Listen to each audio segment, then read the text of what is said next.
Chapter 1. How many kinds of principalities there are and by what means they are acquired. All states, all powers that have held and hold rule over men have been and are either republics or principalities. Principalities are either hereditary, in which the family has been long established, or they are new. The new are either entirely new, as was Milan to Francesco Sforza, or they are, as it were, members annexed to the hereditary state of the prince who has acquired them, as was the kingdom of Naples to that of the king of Spain. Such dominions thus acquired are either accustomed to live under a prince or to live in freedom, and are acquired either by the arms of the prince himself or of others, or else by fortune or by ability. Chapter 2. Concerning hereditary principalities I will leave out all discussion on republics, inasmuch as in another place I have written of them at length, and will address myself only to principalities. In doing so I will keep to the order indicated above, and discuss how such principalities are to be ruled and preserved. I say at once there are fewer difficulties in holding hereditary states, and those long accustomed to the family of their prince, than new ones. For it is sufficient only not to transgress the customs of his ancestors, and to deal prudently with circumstances as they arise, for a prince of average powers to maintain himself in his state, unless he be deprived of it by some extraordinary and excessive force. And if he should be so deprived of it, whenever anything sinister happens to the usurper, he will regain it. We have in Italy, for example, the Duke of Ferrara, who could not have withstood the attacks of the Venetians in 84, nor those of Pope Julius in 10, unless he had been long established in his dominions. For the hereditary prince has less cause and less necessity to offend, hence it happens that he will be more loved. And unless extraordinary vices cause him to be hated, it is reasonable to expect that his subjects will be naturally well disposed towards him. And in the antiquity and duration of his rule, the memories and motives that make for change are lost, for one change always leaves the toothing for another. Chapter 3. Concerning mixed principalities. But the difficulties occur in a new principality. And firstly, if it be not entirely new, but is, as it were, a member of a state which, taken collectively, may be called composite, the changes arise chiefly from an inherent difficulty which there is in all new principalities. For men change their rulers willingly, hoping to better themselves, and this hope induces them to take up arms against him who rules, wherein they are deceived, because they afterwards find by experience they have gone from bad to worse. This follows also on another natural and common necessity, which always causes a new prince to burden those who have submitted to him with his soldiery, and with infinite other hardships which he must put upon his new acquisition. In this way you have enemies in all those whom you have injured in seizing that principality, and you are not able to keep those friends who put you there because of your not being able to satisfy them in the way they expected, and you cannot take strong measures against them, feeling bound to them. For although one may be very strong in armed forces, yet in entering a province one has always need of the goodwill of the natives. For these reasons Louis XII, King of France, quickly occupied Milan, and as quickly lost it. And to turn him out the first time it only needed Lodovico's own forces, because those who had opened the gates to him, finding themselves deceived in their hopes of future benefit, would not endure the ill treatment of the new prince. It is very true that after acquiring rebellious provinces a second time, they are not so lightly lost afterwards, because the prince, with little reluctance, takes the opportunity of the rebellion to punish the delinquents, to clear out the suspects, and to strengthen himself in the weakest places. Thus, to cause France to lose Milan the first time it was enough for the Duke Lodovico to raise insurrections on the borders. But to cause him to lose it a second time it was necessary to bring the whole world against him, and that his armies should be defeated and driven out of Italy, which followed from the causes above mentioned. Nevertheless, Milan was taken from France both the first and the second time. The general reasons for the first have been discussed. It remains to name those for the second, and to see what resources he had, and what anyone in his situation would have had for maintaining himself more securely in his acquisition than did the King of France. Now I say that those dominions which, when acquired, are added to an ancient state by him who acquires them, are either of the same country and language, or they are not. When they are, it is easier to hold them, especially when they have not been accustomed to self-government. And to hold them securely, it is enough to have destroyed the family of the prince who is ruling them, because the two peoples, preserving in other things the old conditions, and not being unlike in customs, will live quietly together, as one has seen in Brittany, Burgundy, Gascony, and Normandy, which have been bound to France for so long a time. And although there may be some difference in language, nevertheless the customs are alike, and the people will easily be able to get on amongst themselves. He who has annexed them, if he wishes to hold them, has only to bear in mind two considerations. The one, that the family of their former lord is extinguished. The other, that neither their laws nor their taxes are altered, so that in a very short time they will become entirely one body with the old principality. But when states are acquired in a country differing in language, customs, or laws, there are difficulties, and good fortune and great energy are needed to hold them, and one of the greatest and most real helps would be that he who has acquired them should go and reside there. This would make his position more secure and durable, as it has made that of the Turk in Greece, who, notwithstanding all the other measures taken by him for holding that state, if he had not settled there, would not have been able to keep it. Because if one is on the spot, disorders are seen as they spring up, and one can quickly remedy them. But if one is not at hand, they are heard of only when they are great, and then one can no longer remedy them. Besides this, the country is not pillaged by your officials. The subjects are satisfied by prompt recourse to the prince. Thus, wishing to be good, they have more cause to love him, and wishing to be otherwise, to fear him. He who would attack that state from the outside must have the utmost caution. As long as the prince resides there, it can only be wrested from him with the greatest difficulty.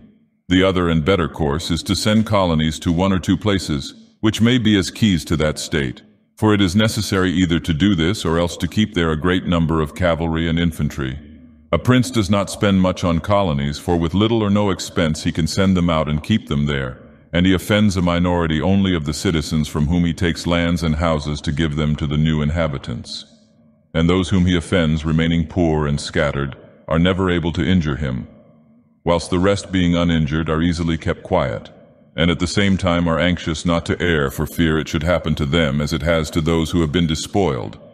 In conclusion, I say that these colonies are not costly, they are more faithful, they injure less, and the injured, as has been said, being poor and scattered, cannot hurt. Upon this one has to remark that men ought either to be well treated or crushed, because they can avenge themselves of lighter injuries, of more serious ones they cannot. Therefore the injury that is to be done to a man ought to be of such a kind that one does not stand in fear of revenge. But in maintaining armed men there in place of colonies, one spends much more, having to consume on the garrison all the income from the state, so that the acquisition turns into a loss, and many more are exasperated because the whole state is injured. Through the shifting of the garrison up and down, all become acquainted with hardship, and all become hostile, and they are enemies who, whilst beaten on their own ground, are yet able to do hurt. For every reason, therefore, such guards are as useless as a colony is useful. Again, the prince who holds a country differing in the above respects ought to make himself the head and defender of his less powerful neighbors, and to weaken the more powerful amongst them, taking care that no foreigner as powerful as himself shall by any accident get a footing there. For it will always happen that such a one will be introduced by those who are discontented, either through excess of ambition or through fear, as one has seen already. The Romans were brought into Greece by the Aetolians, and in every other country where they obtained a footing they were brought in by the inhabitants. And the usual course of affairs is that, as soon as a powerful foreigner enters a country, all the subject states are drawn to him, moved by the hatred which they feel against the ruling power. So that in respect to those subject states he has not to take any trouble to gain them over to himself, for the whole of them quickly rally to the state which he has acquired there. He has only to take care that they do not get hold of too much power and too much authority, and then with his own forces and with their goodwill, he can easily keep down the more powerful of them so as to remain entirely master in the country. And he who does not properly manage this business will soon lose what he has acquired, and whilst he does hold it, he will have endless difficulties and troubles. The Romans in the countries which they annexed observed closely these measures. They sent colonies and maintained friendly relations with the minor powers without increasing their strength. They kept down the greater, and did not allow any strong foreign powers to gain authority. Greece appears to me sufficient for an example. The Achaeans and Aetolians were kept friendly by them. The kingdom of Macedonia was humbled, Antiochus was driven out. Yet the merits of the Achaeans and Aetolians never secured for them permission to increase their power. Nor did the persuasions of Philip ever induce the Romans to be his friends without first humbling him. Nor did the influence of Antiochus make them agree that he should retain any lordship over the country. because the Romans did in these instances what all prudent princes ought to do, who have to regard not only present troubles but also future ones, for which they must prepare with every energy because, when foreseen, it is easy to remedy them. But if you wait until they approach, the medicine is no longer in time because the malady has become incurable. For it happens in this, as the physicians say it happens in hectic fever, that in the beginning of the malady it is easy to cure but difficult to detect. But in the course of time, not having been either detected or treated in the beginning, it becomes easy to detect but difficult to cure. Thus it happens in affairs of state, for when the evils that arise have been foreseen, which it is only given to a wise man to see, they can be quickly redressed. But when, through not having been foreseen, they have been permitted to grow in a way that everyone can see them, there is no longer a remedy. Therefore the Romans, foreseeing troubles, dealt with them at once, and even to avoid a war, would not let them come to a head, for they knew that war is not to be avoided but is only to be put off to the advantage of others. Moreover, they wished to fight with Philip and Antiochus in Greece so as not to have to do it in Italy. They could have avoided both, but this they did not wish, nor did that ever please them, which is forever in the mouths of the wise ones of our time. Let us enjoy the benefits of the time, but rather the benefits of their own valor and prudence, for time drives everything before it, and is able to bring with it good as well as evil, and evil as well as good. But let us turn to France and inquire whether she has done any of the things mentioned. I will speak of Louis and not of Charles as the one whose conduct is the better to be observed, he having held possession of Italy for the longest period. And you will see that he has done the opposite to those things which ought to be done to retain a state composed of diverse elements. King Louis was brought into Italy by the ambition of the Venetians, who desired to obtain half the state of Lombardy by his intervention. I will not blame the course taken by the king, because wishing to get a foothold in Italy, and having no friends there, seeing rather that every door was shut to him owing to the conduct of Charles, he was forced to accept those friendships which he could get, and he would have succeeded very quickly in his design if in other matters he had not made some mistakes. The king, however, having acquired Lombardy, regained at once the authority which Charles had lost. Genoa yielded, the Florentines became his friends, the Marquis of Mantua, the Duke of Ferrara, the Bentivogli, my Lady of Forli, the Lords of Faenza, of Pesaro, of Rimini, of Camerino, of Piombino, the Lucchesi, the Pisans, the Sienese. Everybody made advances to him to become his friend. Then could the Venetians realize the rashness of the course taken by them, which, in order that they might secure 2 towns in Lombardy, had made the king master of 2/3 of Italy. Let anyone now consider with what little difficulty the king could have maintained his position in Italy had he observed the rules above laid down, and kept all his friends secure and protected. For although they were numerous, they were both weak and timid, some afraid of the church, some of the Venetians, and thus they would always have been forced to stand in with him, and by their means he could easily have made himself secure against those who remained powerful. But he was no sooner in Milan than he did the contrary by assisting Pope Alexander to occupy the Romagna. It never occurred to him that by this action he was weakening himself, depriving himself of friends and of those who had thrown themselves into his lap, whilst he aggrandized the church by adding much temporal power to the spiritual, thus giving it greater authority. And having committed this prime error, he was obliged to follow it up, so much so that to put an end to the ambition of Alexander, and to prevent his becoming the master of Tuscany, he was himself forced to come into Italy. And as if it were not enough to have aggrandized the church and deprived himself of friends, he, wishing to have the kingdom of Naples, divided it with the king of Spain, and where he was the prime arbiter in Italy he takes an associate, so that the ambitious of that country and the malcontents of his own should have somewhere to shelter. And whereas he could have left in the kingdom his own pensioner as king, he drove him out, to put one there who was able to drive him, Louis, out in turn. The wish to acquire is in truth very natural and common, and men always do so when they can, and for this they will be praised, not blamed. But when they cannot do so, yet wish to do so by any means, then there is folly and blame. Therefore, if France could have attacked Naples with her own forces, she ought to have done so. If she could not, then she ought not to have divided it. And if the partition which she made with the Venetians in Lombardy was justified by the excuse that by it she got a foothold in Italy, this other partition merited blame, for it had not the excuse of that necessity. Therefore Louis made these 5 errors. He destroyed the minor powers, He increased the strength of one of the greater powers in Italy. He brought in a foreign power. He did not settle in the country. He did not send colonies. Which errors, had he lived, were not enough to injure him had he not made a sixth by taking away their dominions from the Venetians. Because had he not aggrandized the church nor brought Spain into Italy, it would have been very reasonable and necessary to humble them. But having first taken these steps, he ought never to have consented to their ruin, for they, being powerful, would always have kept off others from designs on Lombardy, to which the Venetians would never have consented except to become masters themselves there. Also because the others would not wish to take Lombardy from France in order to give it to the Venetians, and to run counter to both they would not have had the courage.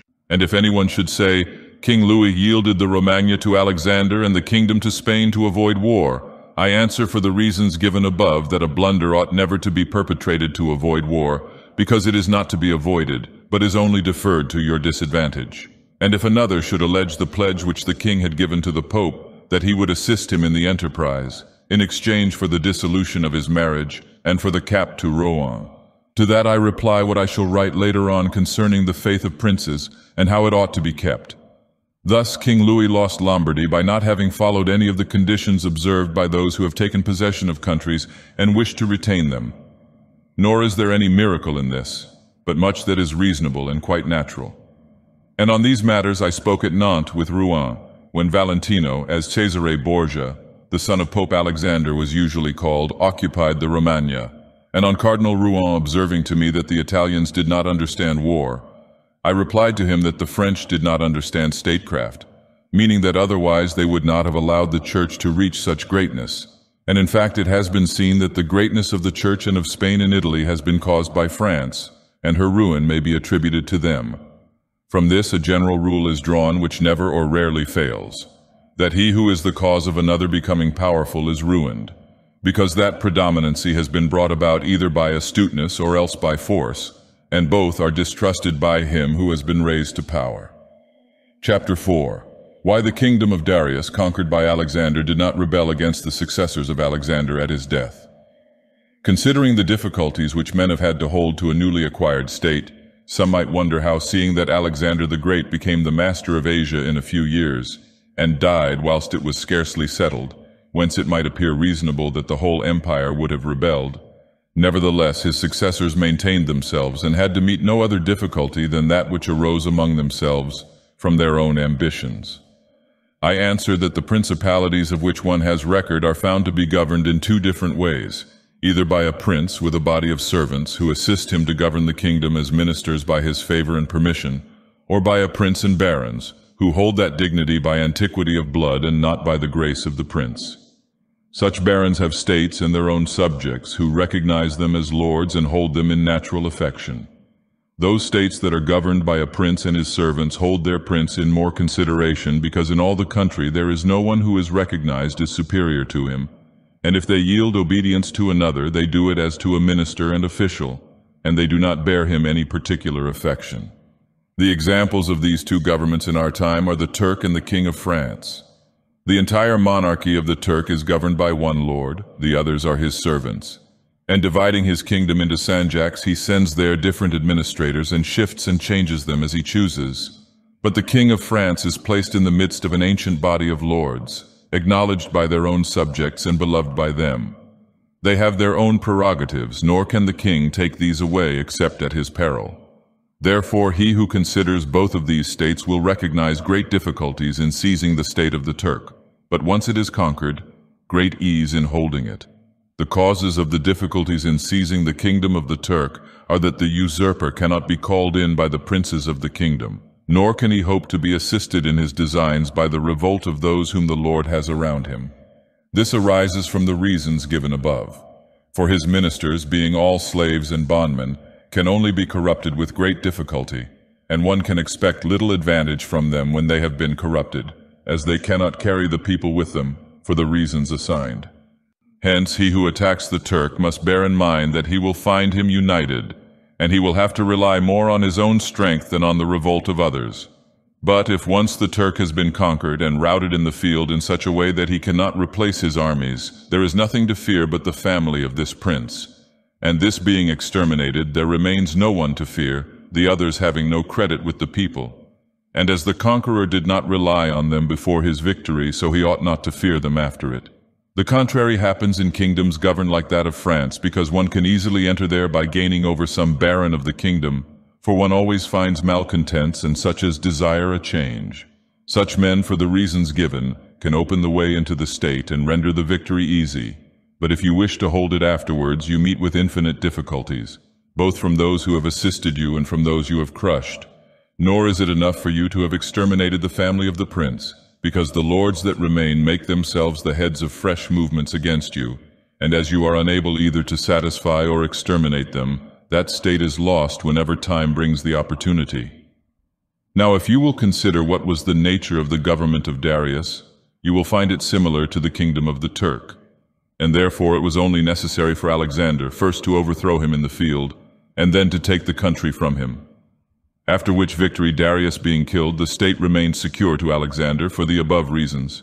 And if his successors had been united, they would have enjoyed it securely and at their ease. For there were no tumults raised in the kingdom except those they provoked themselves. But it is impossible to hold with such tranquility states constituted like that of France.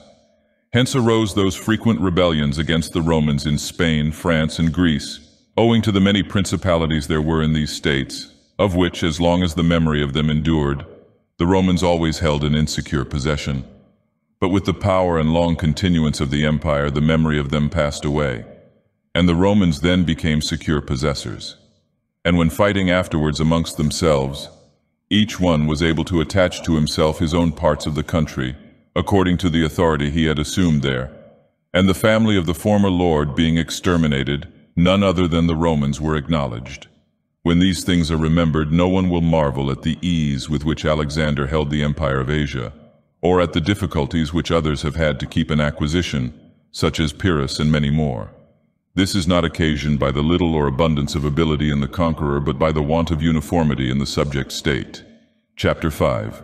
Concerning the way to govern cities or principalities which lived under their own laws before they were annexed. Whenever those states which have been acquired as stated have been accustomed to live under their own laws and in freedom, there are three courses for those who wish to hold them.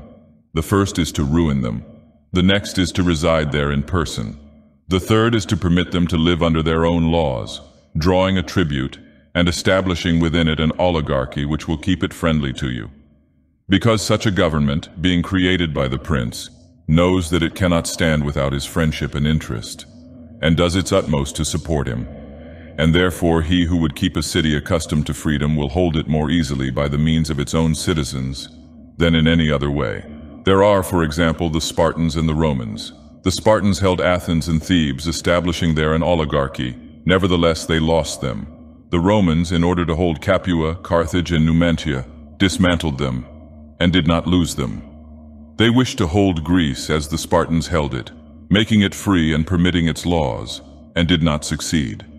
So to hold it, they were compelled to dismantle many cities in the country, for in truth there is no safe way to retain them otherwise than by ruining them. And he who becomes master of a city accustomed to freedom and does not destroy it, may expect to be destroyed by it. For in rebellion it has always the watchword of liberty and its ancient privileges as a rallying point, which neither time nor benefits will ever cause it to forget. And whatever you may do or provide against, they never forget that name or their privileges unless they are disunited or dispersed. But at every chance they immediately rally to them, as Pisa after the 100 years she had been held in bondage by the Florentines. But when cities or countries are accustomed to live under a prince and his family is exterminated, they, being on the one hand accustomed to obey and on the other hand not having the old prince, cannot agree in making one from amongst themselves, and they do not know how to govern themselves. For this reason they are very slow to take up arms, and a prince can gain them to himself and secure them much more easily.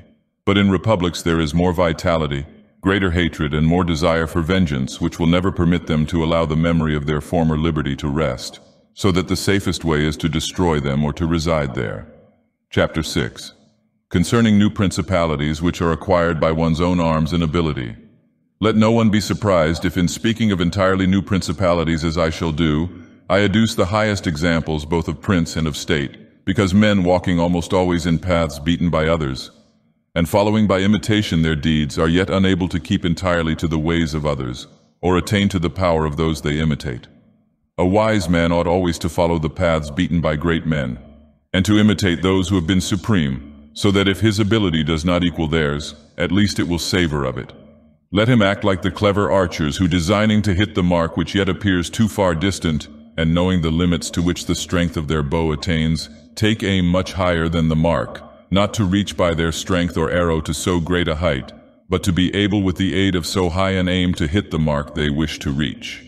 I say therefore that in entirely new principalities, where there is a new prince, more or less difficulty is found in keeping them, accordingly as there is more or less ability in him who has acquired the state. Now, as the fact of becoming a prince from a private station presupposes either ability or fortune, it is clear that one or other of these things will mitigate in some degree many difficulties.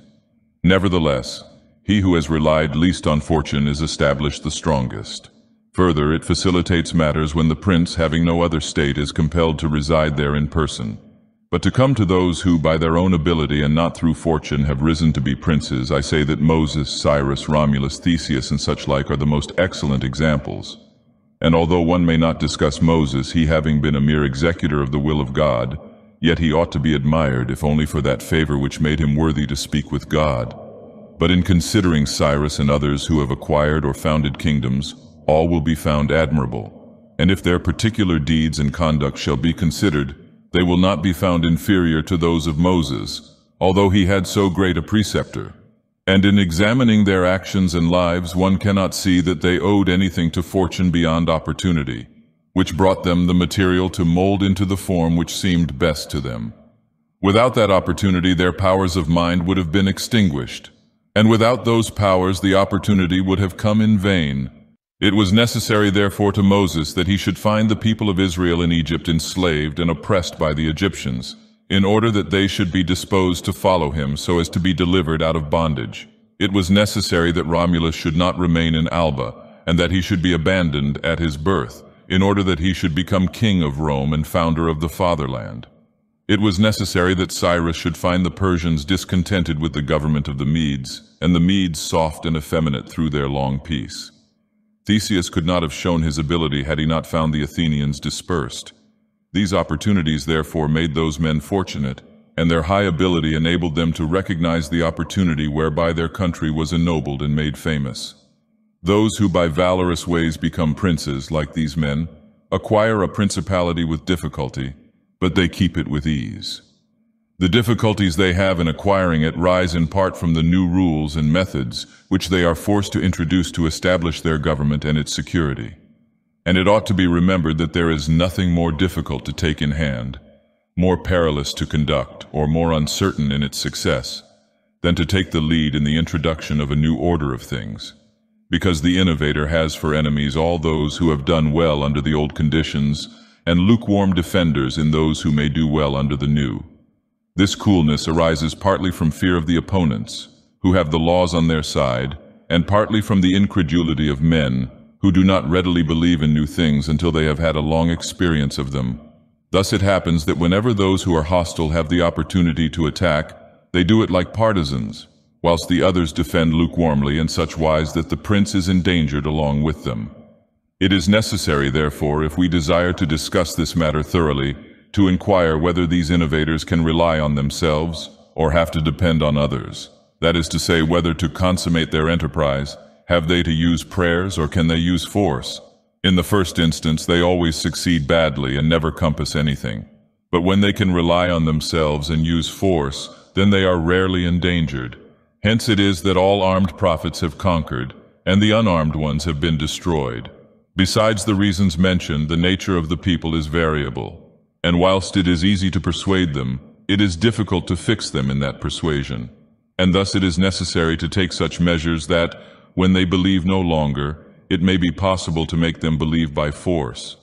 If Moses, Cyrus, Theseus, and Romulus had been unarmed, they could not have enforced their constitutions for long, as happened in our time to Fra Girolamo Savonarola, who was ruined with his new order of things immediately the multitude believed in him no longer.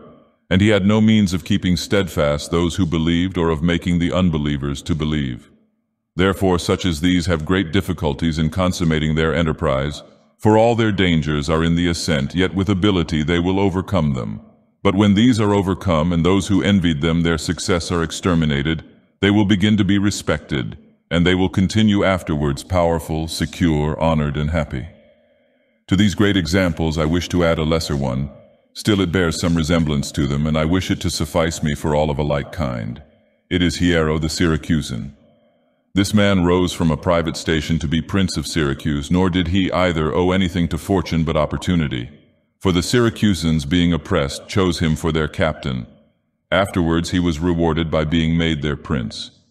He was of so great ability, even as a private citizen, that one who writes of him says he wanted nothing but a kingdom to be a king. This man abolished the old soldiery, organized the new, gave up old alliances, made new ones. And as he had his own soldiers and allies on such foundations, he was able to build any edifice. Thus, whilst he had endured much trouble in acquiring, he had but little in keeping. Chapter 7.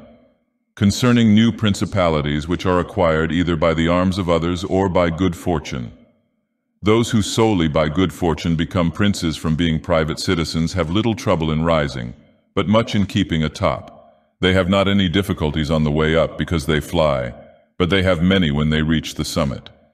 Such are those to whom some state is given either for money or by the favor of him who bestows it, as happened to many in Greece, in the cities of Ionia and of the Hellespont, where princes were made by Darius in order that they might hold the cities both for his security and his glory. As also were those emperors who, by the corruption of the soldiers from being citizens, came to empire.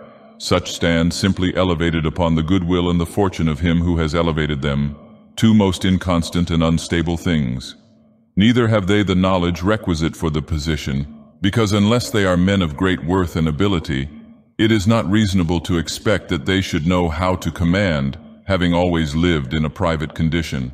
Besides, they cannot hold it because they have not forces which they can keep friendly and faithful.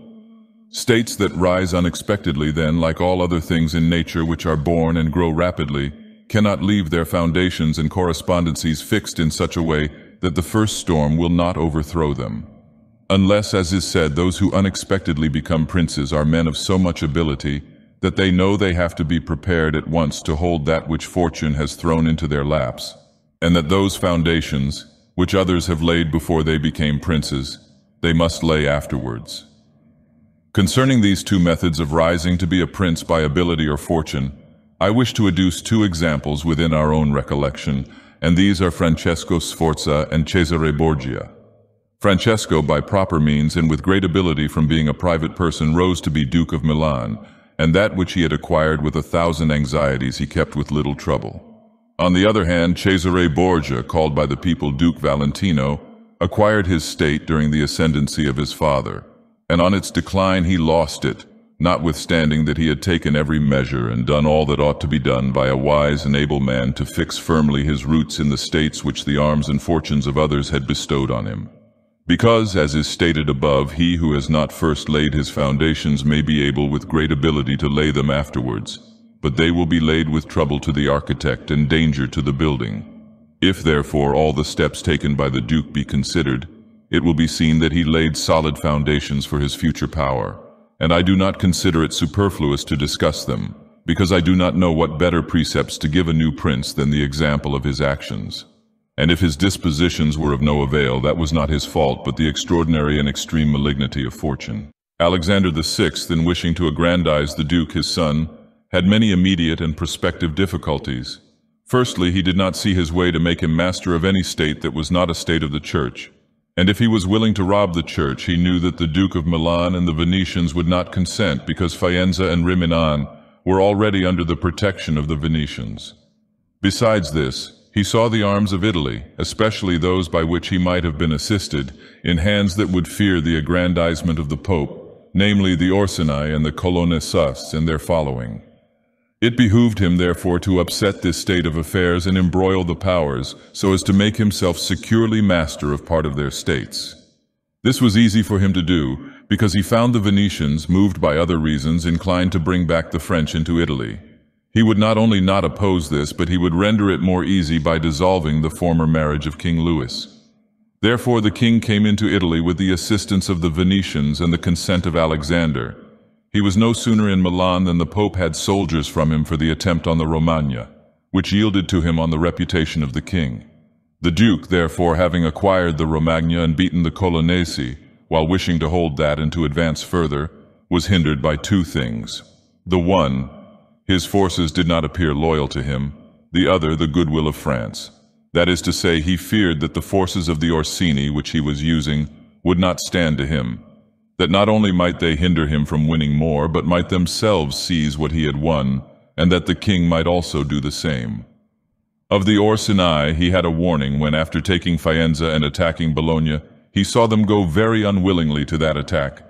And as to the king, he learned his mind when he himself, after taking the duchy of Urbino, attacked Tuscany, and the king made him desist from that undertaking.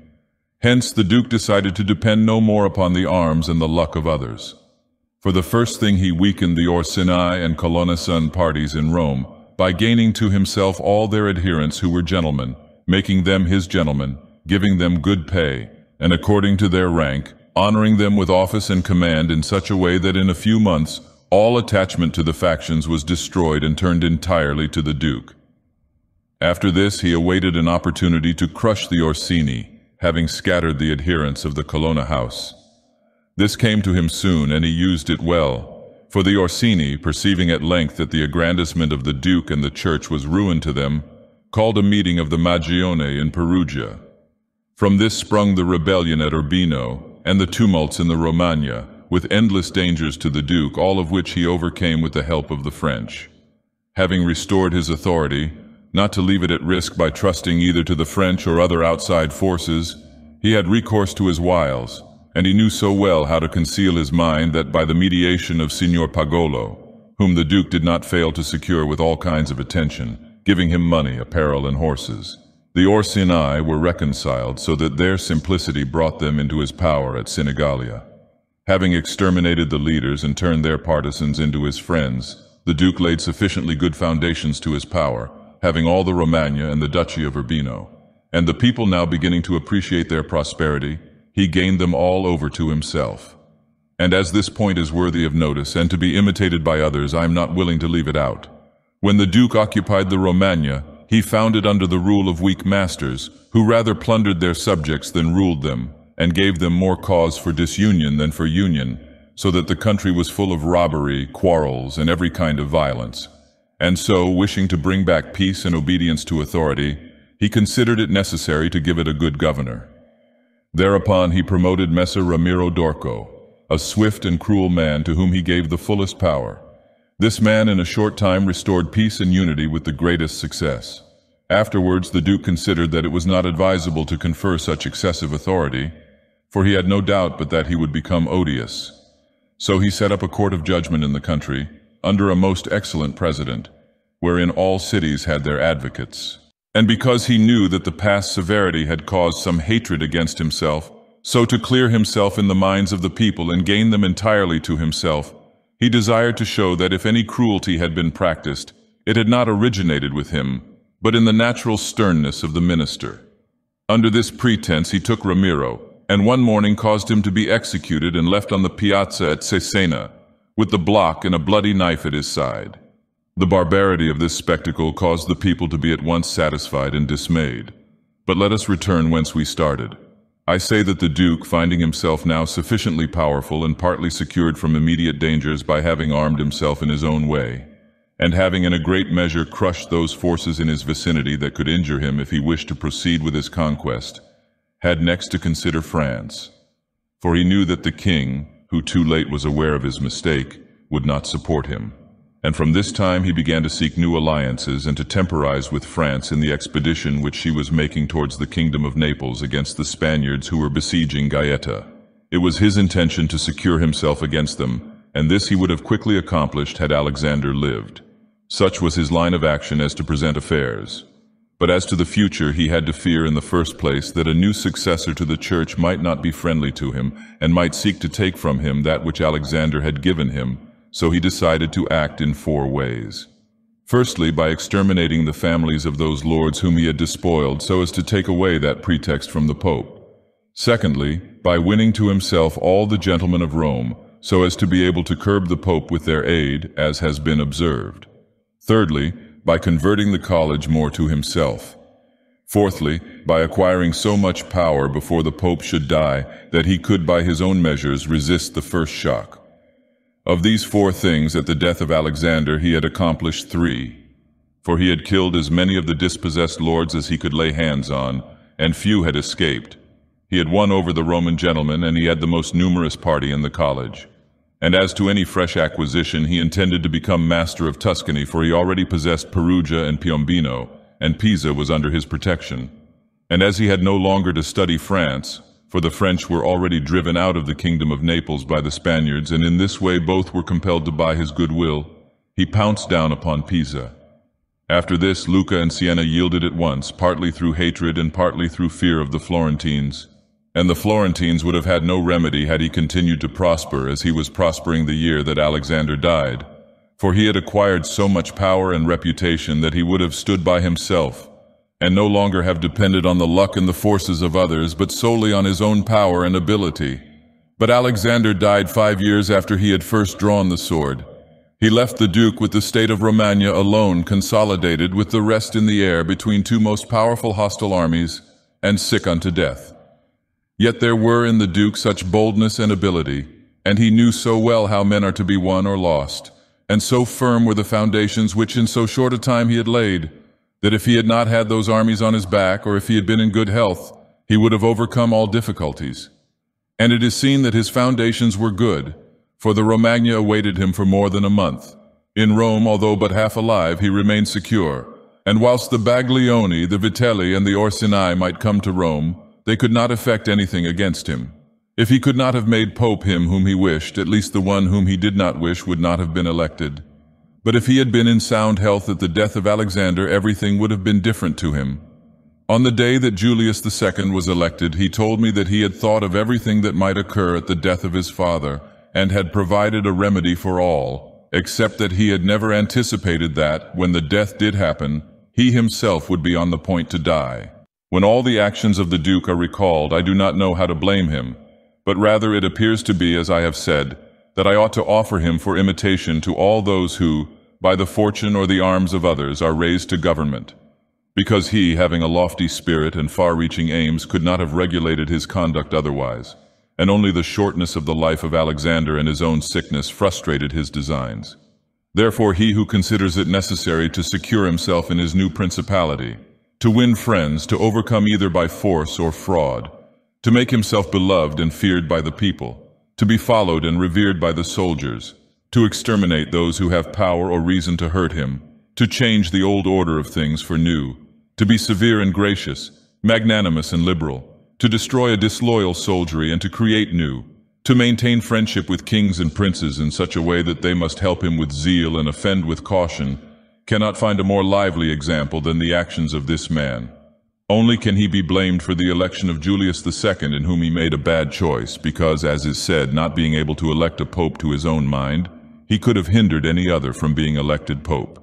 And he ought never to have consented to the election of any cardinal whom he had injured, or who had cause to fear him if they became pontiffs. For men injure either from fear or hatred. Those whom he had injured, amongst others, were San Pietro ad Vincula, Colonna, San Giorgio, and Ascanio. The rest, in becoming pope, had to fear him, Rouen and the Spaniards excepted, the latter from their relationship and obligations, the former from his influence, the kingdom of France having relations with him. Therefore, above everything, the Duke ought to have created a Spaniard pope, and failing him, he ought to have consented to Rouen and not San Pietro ad Vincula. He who believes that new benefits will cause great personages to forget old injuries is deceived. Therefore the Duke erred in his choice, and it was the cause of his ultimate ruin. Chapter 8. Concerning those who have obtained a principality by wickedness. Although a prince may rise from a private station in two ways, neither of which can be entirely attributed to fortune or genius, yet it is manifest to me that I must not be silent on them, although one could be more copiously treated when I discuss republics. These methods are when, either by some wicked or nefarious ways, one ascends to the principality, or when by the favor of his fellow citizens a private person becomes the prince of his country. And speaking of the first method, it will be illustrated by two examples, one ancient, the other modern. And without entering further into the subject, I consider these two examples will suffice those who may be compelled to follow them. Agathocles the Sicilian became king of Syracuse not only from a private but from a low and abject position.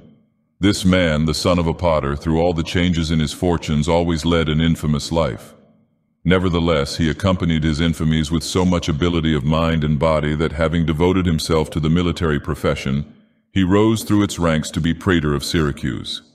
Being established in that position, and having deliberately resolved to make himself prince and to seize by violence, without obligation to others, that which had been conceded to him by assent, he came to an understanding for this purpose with Hamilcar, the Carthaginian, who with his army was fighting in Sicily. One morning he assembled the people in the Senate of Syracuse, as if he had to discuss with them things relating to the Republic, and at a given signal the soldiers killed all the senators and the richest of the people. These dead, he seized and held the princedom of that city without any civil commotion.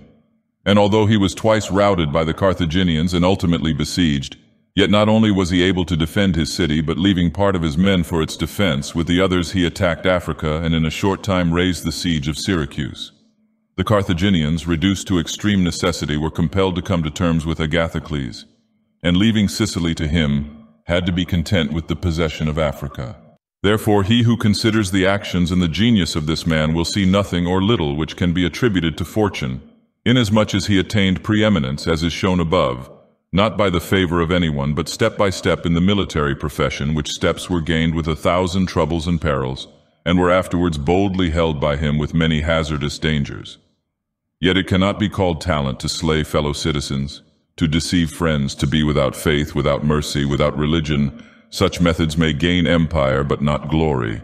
Still, if the courage of Agathocles in entering into and extricating himself from dangers be considered, together with his greatness of mind in enduring and overcoming hardships, it cannot be seen why he should be esteemed less than the most notable captain. Nevertheless, his barbarous cruelty and inhumanity with infinite wickedness do not permit him to be celebrated among the most excellent men. What he achieved cannot be attributed either to fortune or genius. In our times, during the rule of Alexander VI, Oliverotto da Fermo, having been left an orphan many years before, was brought up by his maternal uncle Giovanni Fogliani, and in the early days of his youth sent to fight under Pagolo Vitelli, that being trained under his discipline, he might attain some high position in the military profession. After Pagolo died, he fought under his brother Vitellozzo, and in a very short time, being endowed with wit and a vigorous body and mind, he became the first man in his profession. But it appearing a paltry thing to serve under others, he resolved, with the aid of some citizens of Fermo, to whom the slavery of their country was dearer than its liberty, and with the help of the Vitelleschi, to seize Fermo. So he wrote to Giovanni Fogliani that, having been away from home for many years, he wished to visit him in his city, and in some measure to look upon his patrimony. And although he had not labored to acquire anything except honor, yet, in order that the citizens should see he had not spent his time in vain, he desired to come honorably, so would be accompanied by 100 horsemen, his friends and retainers. And he entreated Giovanni to arrange that he should be received honorably by the Fermians, all of which would be not only to his honor, but also to that of Giovanni himself, who had brought him up. Giovanni, therefore, did not fail in any attentions due to his nephew, and he caused him to be honorably received by the Fermians. And he lodged him in his own house, where, having passed some days, and having arranged what was necessary for his wicked designs, Oliverotto gave a solemn banquet to which he invited Giovanni Fogliani and the chiefs of Fermo. When the viands and all the other entertainments that are usual in such banquets were finished, Oliverotto artfully began certain grave discourses, speaking of the greatness of Pope Alexander and his son Cesare, and of their enterprises, to which discourse Giovanni and others answered. But he rose at once, saying that such matters ought to be discussed in a more private place, and he betook himself to a chamber, whither Giovanni and the rest of the citizens went in after him. No sooner were they seated than soldiers issued from secret places and slaughtered Giovanni and the rest. After these murders, Oliverotto, mounted on horseback, rode up and down the town and besieged the chief magistrate in the palace, so that in fear the people were forced to obey him and to form a government, of which he made himself the prince. He killed all the malcontents who were able to injure him, and strengthened himself with new civil and military ordinances, in such a way that in the year during which he held the principality, not only was he secure in the city of Fermo, but he had become formidable to all his neighbors, and his destruction would have been as difficult as that of Agathocles if he had not allowed himself to be overreached by Cesare Borgia. who took him with the Orsini and Vitelli at Sinigalia, as was stated above. Thus 1 year after he had committed this parricide, he was strangled, together with Vitellozzo, whom he had made his leader in valor and wickedness. Some may wonder how it can happen that Agathocles and his like, after infinite treacheries and cruelties, should live for long secure in his country, and defend himself from external enemies, and never be conspired against by his own citizens. Seeing that many others, by means of cruelty, have never been able even in peaceful times to hold the state, still less in the doubtful times of war. I believe that this follows from severities being badly or properly used. Those may be called properly used, if of evil it is possible to speak well, that are applied at one blow and are necessary to one's security, and that are not persisted in afterwards unless they can be turned to the advantage of the subjects. The badly employed are those which, notwithstanding they may be few in the commencement, multiply with time rather than decrease. Those who practice the first system are able, by aid of God or man, to mitigate in some degree their rule, as Agathocles did. It is impossible for those who follow the other to maintain themselves. Hence it is to be remarked that in seizing a state, the usurper ought to examine closely into all those injuries which it is necessary for him to inflict, and to do them all at one stroke so as not to have to repeat them daily. And thus, by not unsettling men, he will be able to reassure them, and win them to himself by benefits. He who does otherwise, either from timidity or evil advice, is always compelled to keep the knife in his hand. Neither can he rely on his subjects, nor can they attach themselves to him owing to their continued and repeated wrongs. For injuries ought to be done all at one time, so that being tasted less, they offend less. Benefits ought to be given little by little, so that the flavor of them may last longer.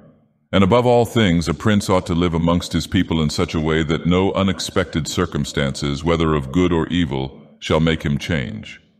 Because if the necessity for this comes in troubled times, you are too late for harsh measures. And mild ones will not help you, for they will be considered as forced from you, and no one will be under any obligation to you for them. Chapter 9. Concerning a civil principality.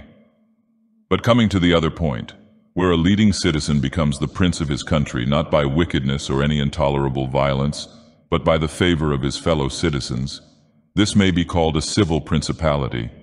Nor is genius or fortune altogether necessary to attain to it, but rather a happy shrewdness. I say then that such a principality is obtained either by the favor of the people or by the favor of the nobles, because in all cities these two distinct parties are found, and from this it arises that the people do not wish to be ruled nor oppressed by the nobles, and the nobles wish to rule and oppress the people. And from these two opposite desires there arises in cities one of three results: either a principality, self-government, or anarchy. A principality is created either by the people or by the nobles, accordingly as one or other of them has the opportunity. For the nobles, seeing they cannot withstand the people, begin to cry up the reputation of one of themselves, and they make him a prince, so that under his shadow they can give vent to their ambitions. The people, finding they cannot resist the nobles, also cry up the reputation of one of themselves and make him a prince so as to be defended by his authority. He who obtains sovereignty by the assistance of the nobles maintains himself with more difficulty than he who comes to it by the aid of the people, because the former finds himself with many around him who consider themselves his equals, and because of this he can neither rule nor manage them to his liking. But he who reaches sovereignty by popular favor finds himself alone, and has none around him or few who are not prepared to obey him. Besides this, one cannot by fair dealing and without injury to others satisfy the nobles, but you can satisfy the people, for their object is more righteous than that of the nobles, the latter wishing to oppress, while the former only desire not to be oppressed. It is to be added also that a prince can never secure himself against a hostile people, because of there being too many, whilst from the nobles he can secure himself as they are few in number. The worst that a prince may expect from a hostile people is to be abandoned by them. But from hostile nobles he has not only to fear abandonment, but also that they will rise against him, for they, being in these affairs more far-seeing and astute, always come forward in time to save themselves and to obtain favors from him whom they expect to prevail. Further, the prince is compelled to live always with the same people, but he can do well without the same nobles, being able to make and unmake them daily, and to give or take away authority when it pleases him. Therefore, to make this point clearer, I say that the nobles ought to be looked at mainly in two ways. That is to say, they either shape their course in such a way as binds them entirely to your fortune, or they do not. Those who so bind themselves and are not rapacious ought to be honored and loved. Those who do not bind themselves may be dealt with in two ways. They may fail to do this through pusillanimity and a natural want of courage, in which case you ought to make use of them, especially of those who are of good counsel. And thus, whilst in prosperity you honor them, in adversity you do not have to fear them. But when for their own ambitious ends they shun binding themselves, it is a token that they are giving more thought to themselves than to you. And a prince ought to guard against such and to fear them as if they were open enemies, because in adversity they always help to ruin him. Therefore one who becomes a prince through the favor of the people ought to keep them friendly, and this he can easily do, seeing they only ask not to be oppressed by him. But one who, in opposition to the people, becomes a prince by the favor of the nobles, ought above everything to seek to win the people over to himself, and this he may easily do if he takes them under his protection. Because men, when they receive good from him of whom they were expecting evil, are bound more closely to their benefactor. Thus the people quickly become more devoted to him than if he had been raised to the principality by their favors. And the prince can win their affections in many ways. But as these vary according to the circumstances, one cannot give fixed rules, so I omit them. But I repeat, it is necessary for a prince to have the people friendly, otherwise he has no security in adversity. Nabis, prince of the Spartans, sustained the attack of all Greece and of a victorious Roman army, and against them he defended his country and his government. And for the overcoming of this peril it was only necessary for him to make himself secure against a few. But this would not have been sufficient had the people been hostile. And do not let anyone impugn this statement with the trite proverb that he who builds on the people builds on the mud. For this is true when a private citizen makes a foundation there and persuades himself that the people will free him when he is oppressed by his enemies or by the magistrates, wherein he would find himself very often deceived, as happened to the Gracchi in Rome and to Messer Giorgio Scali in Florence. But granted a prince who has established himself as above, who can command and is a man of courage, undismayed in adversity, who does not fail in other qualifications, and who by his resolution and energy keeps the whole people encouraged. Such a one will never find himself deceived in them, and it will be shown that he has laid his foundations well. These principalities are liable to danger when they are passing from the civil to the absolute order of government, for such princes either rule personally or through magistrates. In the latter case, their government is weaker and more insecure, because it rests entirely on the goodwill of those citizens who are raised to the magistracy and who, especially in troubled times, can destroy the government with great ease, either by intrigue or open defiance. And the prince has not the chance amid tumults to exercise absolute authority, because the citizens and subjects accustomed to receive orders from magistrates are not of a mind to obey him amid these confusions, and there will always be in doubtful times a scarcity of men whom he can trust. For such a prince cannot rely upon what he observes in quiet times when citizens have need of the state, because then everyone agrees with him. They all promise, and when death is far distant they all wish to die for him, but in troubled times when the state has need of its citizens, then he finds but few. And so much the more is this experiment dangerous, inasmuch as it can only be tried once. Therefore a wise prince ought to adopt such a course that his citizens will always in every sort and kind of circumstance have need of the state and of him, and then he will always find them faithful. Chapter 10. Concerning the way in which the strength of all principalities ought to be measured. It is necessary to consider another point in examining the character of these principalities, that is, whether a prince has such power that in case of need he can support himself with his own resources, or whether he has always need of the assistance of others. And to make this quite clear, I say that I consider those who are able to support themselves by their own resources, who can, either by abundance of men or money, raise a sufficient army to join battle against anyone who comes to attack them. And I consider those always to have need of others who cannot show themselves against the enemy in the field, but are forced to defend themselves by sheltering behind walls. The first case has been discussed, but we will speak of it again should it recur. In the second case, one can say nothing except to encourage such princes to provision and fortify their towns, and not on any account to defend the country. And whoever shall fortify his town well and shall have managed the other concerns of his subjects in the way stated above, and to be often repeated, will never be attacked without great caution. For men are always adverse to enterprises where difficulties can be seen, and it will be seen not to be an easy thing to attack one who has his town well fortified and is not hated by his people. The cities of Germany are absolutely free. They own but little country around them, and they yield obedience to the emperor when it suits them. Nor do they fear this or any other power they may have near them, because they are fortified in such a way that everyone thinks the taking of them by assault would be tedious and difficult. Seeing they have proper ditches and walls, they have sufficient artillery, and they always keep in public depots enough for 1 year's eating, drinking, and firing. And beyond this, to keep the people quiet and without loss to the state, they always have the means of giving work to the community in those labors that are the life and strength of the city, and on the pursuit of which the people are supported. They also hold military exercises in repute and moreover have many ordinances to uphold them. Therefore a prince who has a strong city and had not made himself odious will not be attacked, or if anyone should attack, he will only be driven off with disgrace. Again, because that the affairs of this world are so changeable, it is almost impossible to keep an army a whole year in the field without being interfered with. And whoever should reply, if the people have property outside the city and see it burnt, they will not remain patient, and the long siege and self-interest will make them forget their prince. To this I answer that a powerful and courageous prince will overcome all such difficulties by giving at one time hope to his subjects that the evil will not be for long, at another time fear of the cruelty of the enemy, then preserving himself adroitly from those subjects who seem to him to be too bold.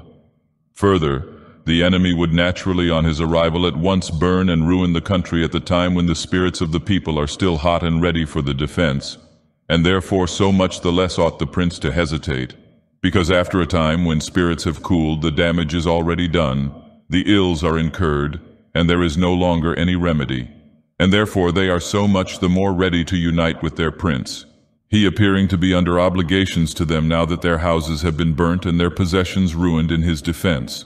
For it is the nature of men to be bound by the benefits they confer as much as by those they receive. Therefore, if everything is well considered, it will not be difficult for a wise prince to keep the minds of his citizens steadfast from first to last, when he does not fail to support and defend them. Chapter 11. Concerning ecclesiastical principalities, it only remains now to speak of ecclesiastical principalities, touching which all difficulties are prior to getting possession, because they are acquired either by capacity or good fortune, and they can be held without either. For they are sustained by the ancient ordinances of religion, which are so all-powerful, and of such a character that the principalities may be held no matter how their princes behave and live. These princes alone have states and do not defend them, and they have subjects and do not rule them. And the states, although unguarded, are not taken from them, and the subjects, although not ruled, do not care. And they have neither the desire nor the ability to alienate themselves. Such principalities only are secure and happy. But being upheld by powers to which the human mind cannot reach, I shall speak no more of them, because being exalted and maintained by God, it would be the act of a presumptuous and rash man to discuss them. It is necessary to consider another point in examining the character of these principalities, that is, whether a prince has such power that in case of need he can support himself with his own resources, or whether he has always need of the assistance of others.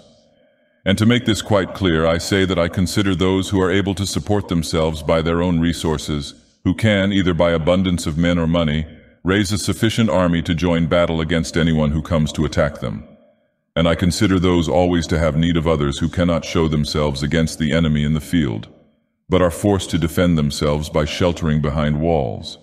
The first case has been discussed, but we will speak of it again should it recur. In the second case, one can say nothing except to encourage such princes to provision and fortify their towns, and not on any account to defend the country. And whoever shall fortify his town well, and shall have managed the other concerns of his subjects in the way stated above and to be often repeated, will never be attacked without great caution, for men are always adverse to enterprises where difficulties can be seen, and it will be seen not to be an easy thing to attack one who has his town well fortified and is not hated by his people. The cities of Germany are absolutely free, they own but little country around them, and they yield obedience to the emperor when it suits them, nor do they fear this or any other power they may have near them, because they are fortified in such a way that everyone thinks the taking of them by assault would be tedious and difficult. Seeing they have proper ditches and walls, they have sufficient artillery, and they always keep in public depots enough for 1 year's eating, drinking, and firing. and beyond this, to keep the people quiet and without loss to the state. They always have the means of giving work to the community in those labors that are the life and strength of the city, and on the pursuit of which the people are supported. They also hold military exercises in repute, and moreover have many ordinances to uphold them. Therefore a prince who has a strong city and had not made himself odious will not be attacked, or if anyone should attack, he will only be driven off with disgrace. Again, because that the affairs of this world are so changeable, it is almost impossible to keep an army a whole year in the field without being interfered with. And whoever should reply, if the people have property outside the city and see it burnt, they will not remain patient, and the long siege and self-interest will make them forget their prince. To this I answer that a powerful and courageous prince will overcome all such difficulties by giving at one time hope to his subjects that the evil will not be for long, at another time fear of the cruelty of the enemy, then preserving himself adroitly from those subjects who seem to him to be too bold. Further, the enemy would naturally on his arrival at once burn and ruin the country at the time when the spirits of the people are still hot and ready for the defense, and therefore so much the less ought the prince to hesitate. Because after a time when spirits have cooled, the damage is already done, the ills are incurred, and there is no longer any remedy, and therefore they are so much the more ready to unite with their prince, he appearing to be under obligations to them now that their houses have been burnt and their possessions ruined in his defense. For it is the nature of men to be bound by the benefits they confer as much as by those they receive. Therefore, if everything is well considered, it will not be difficult for a wise prince to keep the minds of his citizens steadfast from first to last, when he does not fail to support and defend them. Chapter 11. Concerning ecclesiastical principalities. It only remains now to speak of ecclesiastical principalities, touching which all difficulties are prior to getting possession, because they are acquired either by capacity or good fortune, and they can be held without either. For they are sustained by the ancient ordinances of religion, which are so all-powerful and of such a character that the principalities may be held no matter how their princes behave and live. These princes alone have states and do not defend them, and they have subjects and do not rule them. And the states, although unguarded, are not taken from them, and the subjects, although not ruled, do not care, and they have neither the desire nor the ability to alienate themselves.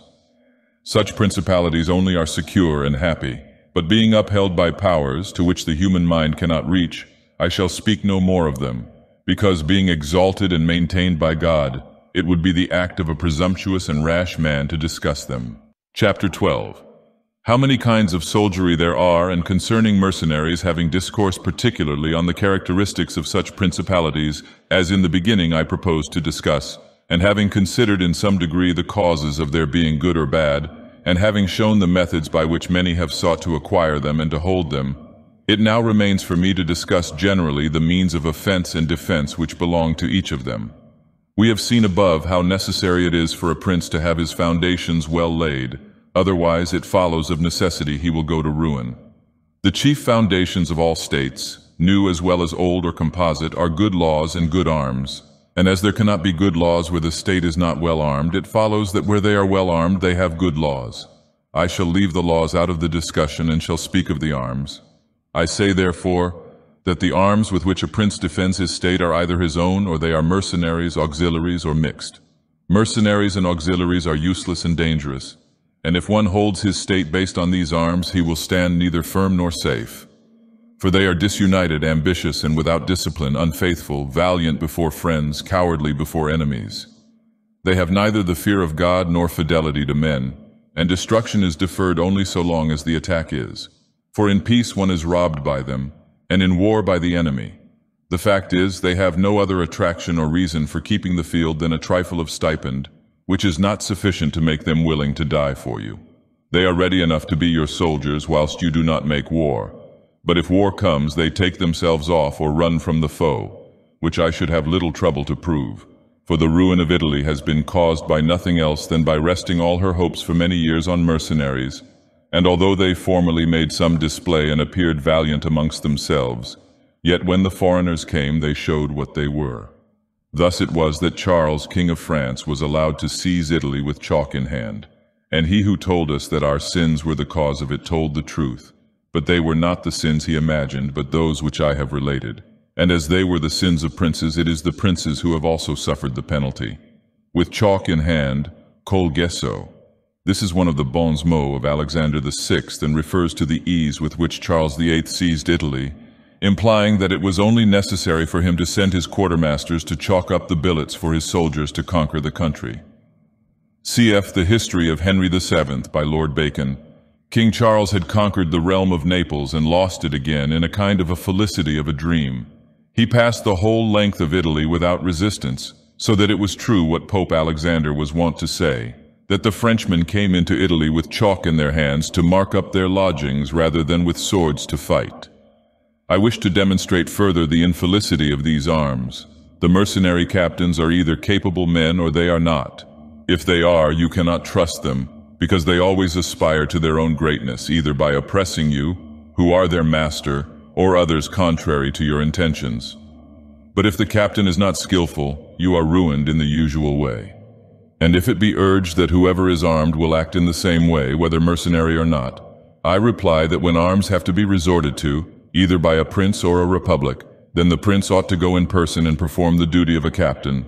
The republic has to send its citizens, and when one is sent who does not turn out satisfactorily, it ought to recall him, and when one is worthy, to hold him by the laws, so that he does not leave the command. And experience has shown princes and republics single-handed making the greatest progress and mercenaries doing nothing except damage. And it is more difficult to bring a republic armed with its own arms under the sway of one of its citizens than it is to bring one armed with foreign arms. Rome and Sparta stood for many ages armed and free. The Switzers are completely armed and quite free. Of ancient mercenaries, for example, there are the Carthaginians, who were oppressed by their mercenary soldiers after the first war with the Romans, although the Carthaginians had their own citizens for captains. After the death of Epaminondas, Philip of Macedon was made captain of their soldiers by the Thebans, and after victory he took away their liberty. Duke Filippo being dead, the Milanese enlisted Francesco Sforza against the Venetians, and he, having overcome the enemy at Caravaggio, allied himself with them to crush the Milanese, his masters. His father, Sforza, having been engaged by Queen Johanna of Naples, left her unprotected, so that she was forced to throw herself into the arms of the King of Aragon in order to save her kingdom. And if the Venetians and Florentines formerly extended their dominions by these arms, and yet their captains did not make themselves princes, but have defended them, I reply that the Florentines in this case have been favored by chance. For of the able captains of whom they might have stood in fear, some have not conquered, some have been opposed, and others have turned their ambitions elsewhere. One who did not conquer was Giovanni Acuto, and since he did not conquer, his fidelity cannot be proved. But everyone will acknowledge that, had he conquered, the Florentines would have stood at his discretion. Sforza had the Bracceschi always against him, so they watched each other. Francesco turned his ambition to Lombardy, Braccio against the Church and the Kingdom of Naples. But let us come to that which happened a short while ago. The Florentines appointed as their captain Pagolo Vitelli, a most prudent man who from a private position had risen to the greatest renown. If this man had taken Pisa, nobody can deny that it would have been proper for the Florentines to keep in with him, for if he became the soldier of their enemies, they had no means of resisting, and if they held to him, they must obey him. The Venetians, if their achievements are considered, will be seen to have acted safely and gloriously so long as they sent to war their own men, when with armed gentlemen and plebeians they did valiantly. This was before they turned to enterprises on land, but when they began to fight on land they forsook this virtue and followed the custom of Italy. And in the beginning of their expansion on land, through not having much territory, and because of their great reputation, they had not much to fear from their captains. But when they expanded, as under Carmignuola, they had a taste of this mistake. For having found him a most valiant man, they beat the Duke of Milan under his leadership, and on the other hand, knowing how lukewarm he was in the war, they feared they would no longer conquer under him, and for this reason they were not willing nor were they able to let him go. And so, not to lose again that which they had acquired, they were compelled, in order to secure themselves, to murder him. They had afterwards for their captains Bartolomeo da Bergamo, Roberto da San Severino, the Count of Pitigliano, and the like, under whom they had to dread loss and not gain, as happened afterwards at Vaila, where in one battle they lost that which in 800 years they had acquired with so much trouble. Because from such arms conquests come but slowly, long delayed and inconsiderable, but the loss is sudden and portentous. And as with these examples I have reached Italy, which has been ruled for many years by mercenaries, I wish to discuss them more seriously, in order that, having seen their rise and progress, one may be better prepared to counteract them. You must understand that the empire has recently come to be repudiated in Italy, that the Pope has acquired more temporal power, and that Italy has been divided up into more states, for the reason that many of the great cities took up arms against their nobles, who, formerly favored by the emperor, were oppressing them, whilst the church was favoring them so as to gain authority and temporal power. In many others their citizens became princes. From this it came to pass that Italy fell partly into the hands of the church and of republics, and the church consisting of priests and the republic of citizens unaccustomed to arms, both commenced to enlist foreigners. The first who gave renown to this soldiery was Alberigo de Conio, the Romagnan. From the school of this man sprang, among others, Braccio and Sforza, who in their time were the arbiters of Italy. After these came all the other captains who till now have directed the arms of Italy, and the end of all their valor has been that she has been overrun by Charles, robbed by Louis, ravaged by Ferdinand, and insulted by the Switzers. The principle that has guided them has been, first, to lower the credit of infantry so that they might increase their own. They did this because, subsisting on their pay and without territory, they were unable to support many soldiers, and a few infantry did not give them any authority, so they were led to employ cavalry with a moderate force of which they were maintained and honored. And affairs were brought to such a pass that, in an army of 20,000 soldiers, there were not to be found 2,000 foot soldiers. They had, besides this, used every art to lessen fatigue and danger to themselves and their soldiers, not killing in the fray, but taking prisoners and liberating without ransom. They did not attack towns at night, nor did the garrisons of the towns attack encampments at night. They did not surround the camp either with stockade or ditch, nor did they campaign in the winter. All these things were permitted by their military rules and devised by them to avoid, as I have said, both fatigue and dangers. Thus they have brought Italy to slavery and contempt. Chapter 13. Concerning auxiliaries, mixed soldiery, and one's own auxiliaries, which are the other useless arm, are employed when a prince is called in with his forces to aid and defend, as was done by Pope Julius in the most recent times. For he, having in the enterprise against Ferrara, had poor proof of his mercenaries, turned to auxiliaries, and stipulated with Ferdinand, King of Spain, for his assistance with men and arms. These arms may be useful and good in themselves, but for him who calls them in, they are always disadvantageous. For losing, one is undone, and winning, one is their captive. And although ancient histories may be full of examples, I do not wish to leave this recent one of Pope Julius II, the peril of which cannot fail to be perceived, for he, wishing to get Ferrara, threw himself entirely into the hands of the foreigner.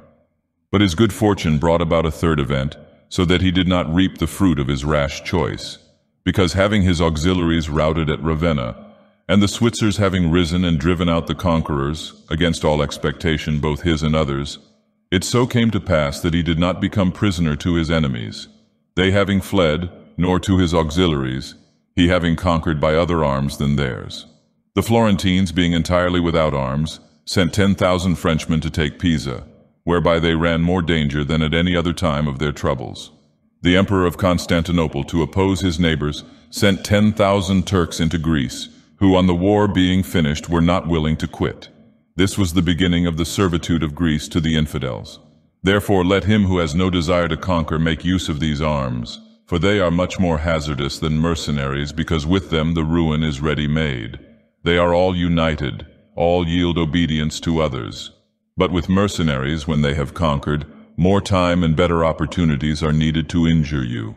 They are not all of one community, they are found and paid by you, and a third party, which you have made their head, is not able all at once to assume enough authority to injure you. In conclusion, in mercenaries, dastardy is most dangerous, in auxiliaries, valor. The wise prince, therefore, has always avoided these arms and turned to his own, and has been willing rather to lose with them than to conquer with the others, not deeming that a real victory which is gained with the arms of others. I shall never hesitate to cite Cesare Borgia and his actions. This duke entered the Romagna with auxiliaries, taking there only French soldiers, and with them he captured Imola and Forli.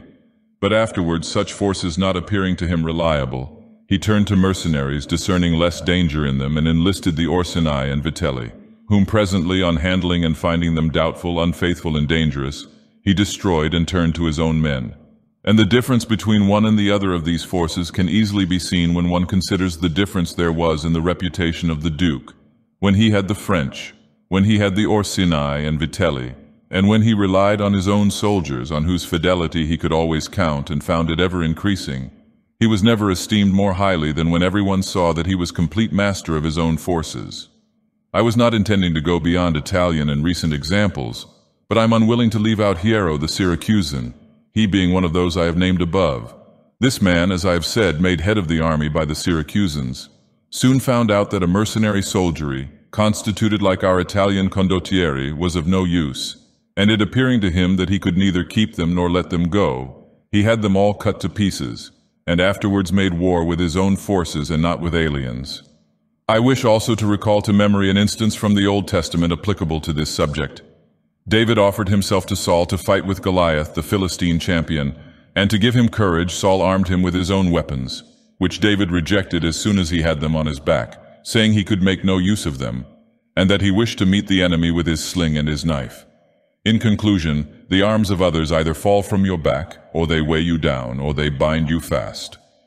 Charles VII, the father of King Louis XI, having by good fortune and valor liberated France from the English, recognized the necessity of being armed with forces of his own, and he established in his kingdom ordinances concerning men-at-arms and infantry. Afterwards his son, King Louis, abolished the infantry and began to enlist the Switzers, which mistake, followed by others, is, as is now seen, a source of peril to that kingdom, because, having raised the reputation of the Switzers, he has entirely diminished the value of his own arms, for he has destroyed the infantry altogether, and his men-at-arms he has subordinated to others, for being as they are so accustomed to fight along with Switzers, it does not appear that they can now conquer without them. Hence it arises that the French cannot stand against the Switzers, and without the Switzers they do not come off well against others. The armies of the French have thus become mixed, partly mercenary and partly national, both of which arms together are much better than mercenaries alone or auxiliaries alone, but much inferior to one's own forces. And this example proves it, for the kingdom of France would be unconquerable if the ordinance of Charles had been enlarged or maintained. But the scanty wisdom of man, on entering into an affair which looks well at first, cannot discern the poison that is hidden in it, as I have said above of hectic fevers. Therefore, if he who rules a principality cannot recognize evils until they are upon him, he is not truly wise, and this insight is given to few. And if the first disaster to the Roman Empire should be examined, it will be found to have commenced only with the enlisting of the Goths, because from that time the vigor of the Roman Empire began to decline, and all that valor which had raised it passed away to others. I conclude, therefore, that no principality is secure without having its own forces. On the contrary, it is entirely dependent on good fortune not having the valor which in adversity would defend it. And it has always been the opinion and judgment of wise men that nothing can be so uncertain or unstable as fame or power not founded on its own strength. And one's own forces are those which are composed either of subjects, citizens, or dependents. All others are mercenaries or auxiliaries. And the way to make ready one's own forces will be easily found if the rules suggested by me shall be reflected upon, and if one will consider how Philip, the father of Alexander the Great, and many republics and princes have armed and organized themselves, to which rules I entirely commit myself. Chapter 14. That which concerns a prince on the subject of the art of war. A prince ought to have no other aim or thought, nor select anything else for his study, than war and its rules and discipline. For this is the sole art that belongs to him who rules, and it is of such force that it not only upholds those who are born princes, but it often enables men to rise from a private station to that rank. And on the contrary, it is seen that when princes have thought more of ease than of arms, they have lost their states. And the first cause of your losing it is to neglect this art, and what enables you to acquire a state is to be master of the art. Francesco Sforza, through being marshal, from a private person became Duke of Milan, and the sons, through avoiding the hardships and troubles of arms, from dukes became private persons. For among other evils which being unarmed brings you, it causes you to be despised. And this is one of those ignominies against which a prince ought to guard himself, as is shown later on. Because there is nothing proportionate between the armed and the unarmed, and it is not reasonable that he who is armed should yield obedience willingly to him who is unarmed, or that the unarmed man should be secure among armed servants. Because there being in the one disdain and in the other suspicion, it is not possible for them to work well together. And therefore a prince who does not understand the art of war, over and above the other misfortunes already mentioned, cannot be respected by his soldiers, nor can he rely on them. He ought never, therefore, to have out of his thoughts this subject of war, and in peace he should addict himself more to its exercise than in war. This he can do in two ways, the one by action, the other by study. As regards action, he ought above all things to keep his men well organized and drilled, to follow incessantly the chase by which he accustoms his body to hardships and learns something of the nature of localities, and gets to find out how the mountains rise, how the valleys open out, how the plains lie, and to understand the nature of rivers and marshes, and in all this to take the greatest care, which knowledge is useful in two ways.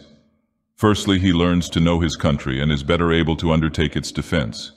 Afterwards, by means of the knowledge and observation of that locality, he understands with ease any other which it may be necessary for him to study hereafter, because the hills, valleys, and plains, and rivers and marshes that are, for instance, in Tuscany, have a certain resemblance to those of other countries, so that with a knowledge of the aspect of one country, one can easily arrive at a knowledge of others.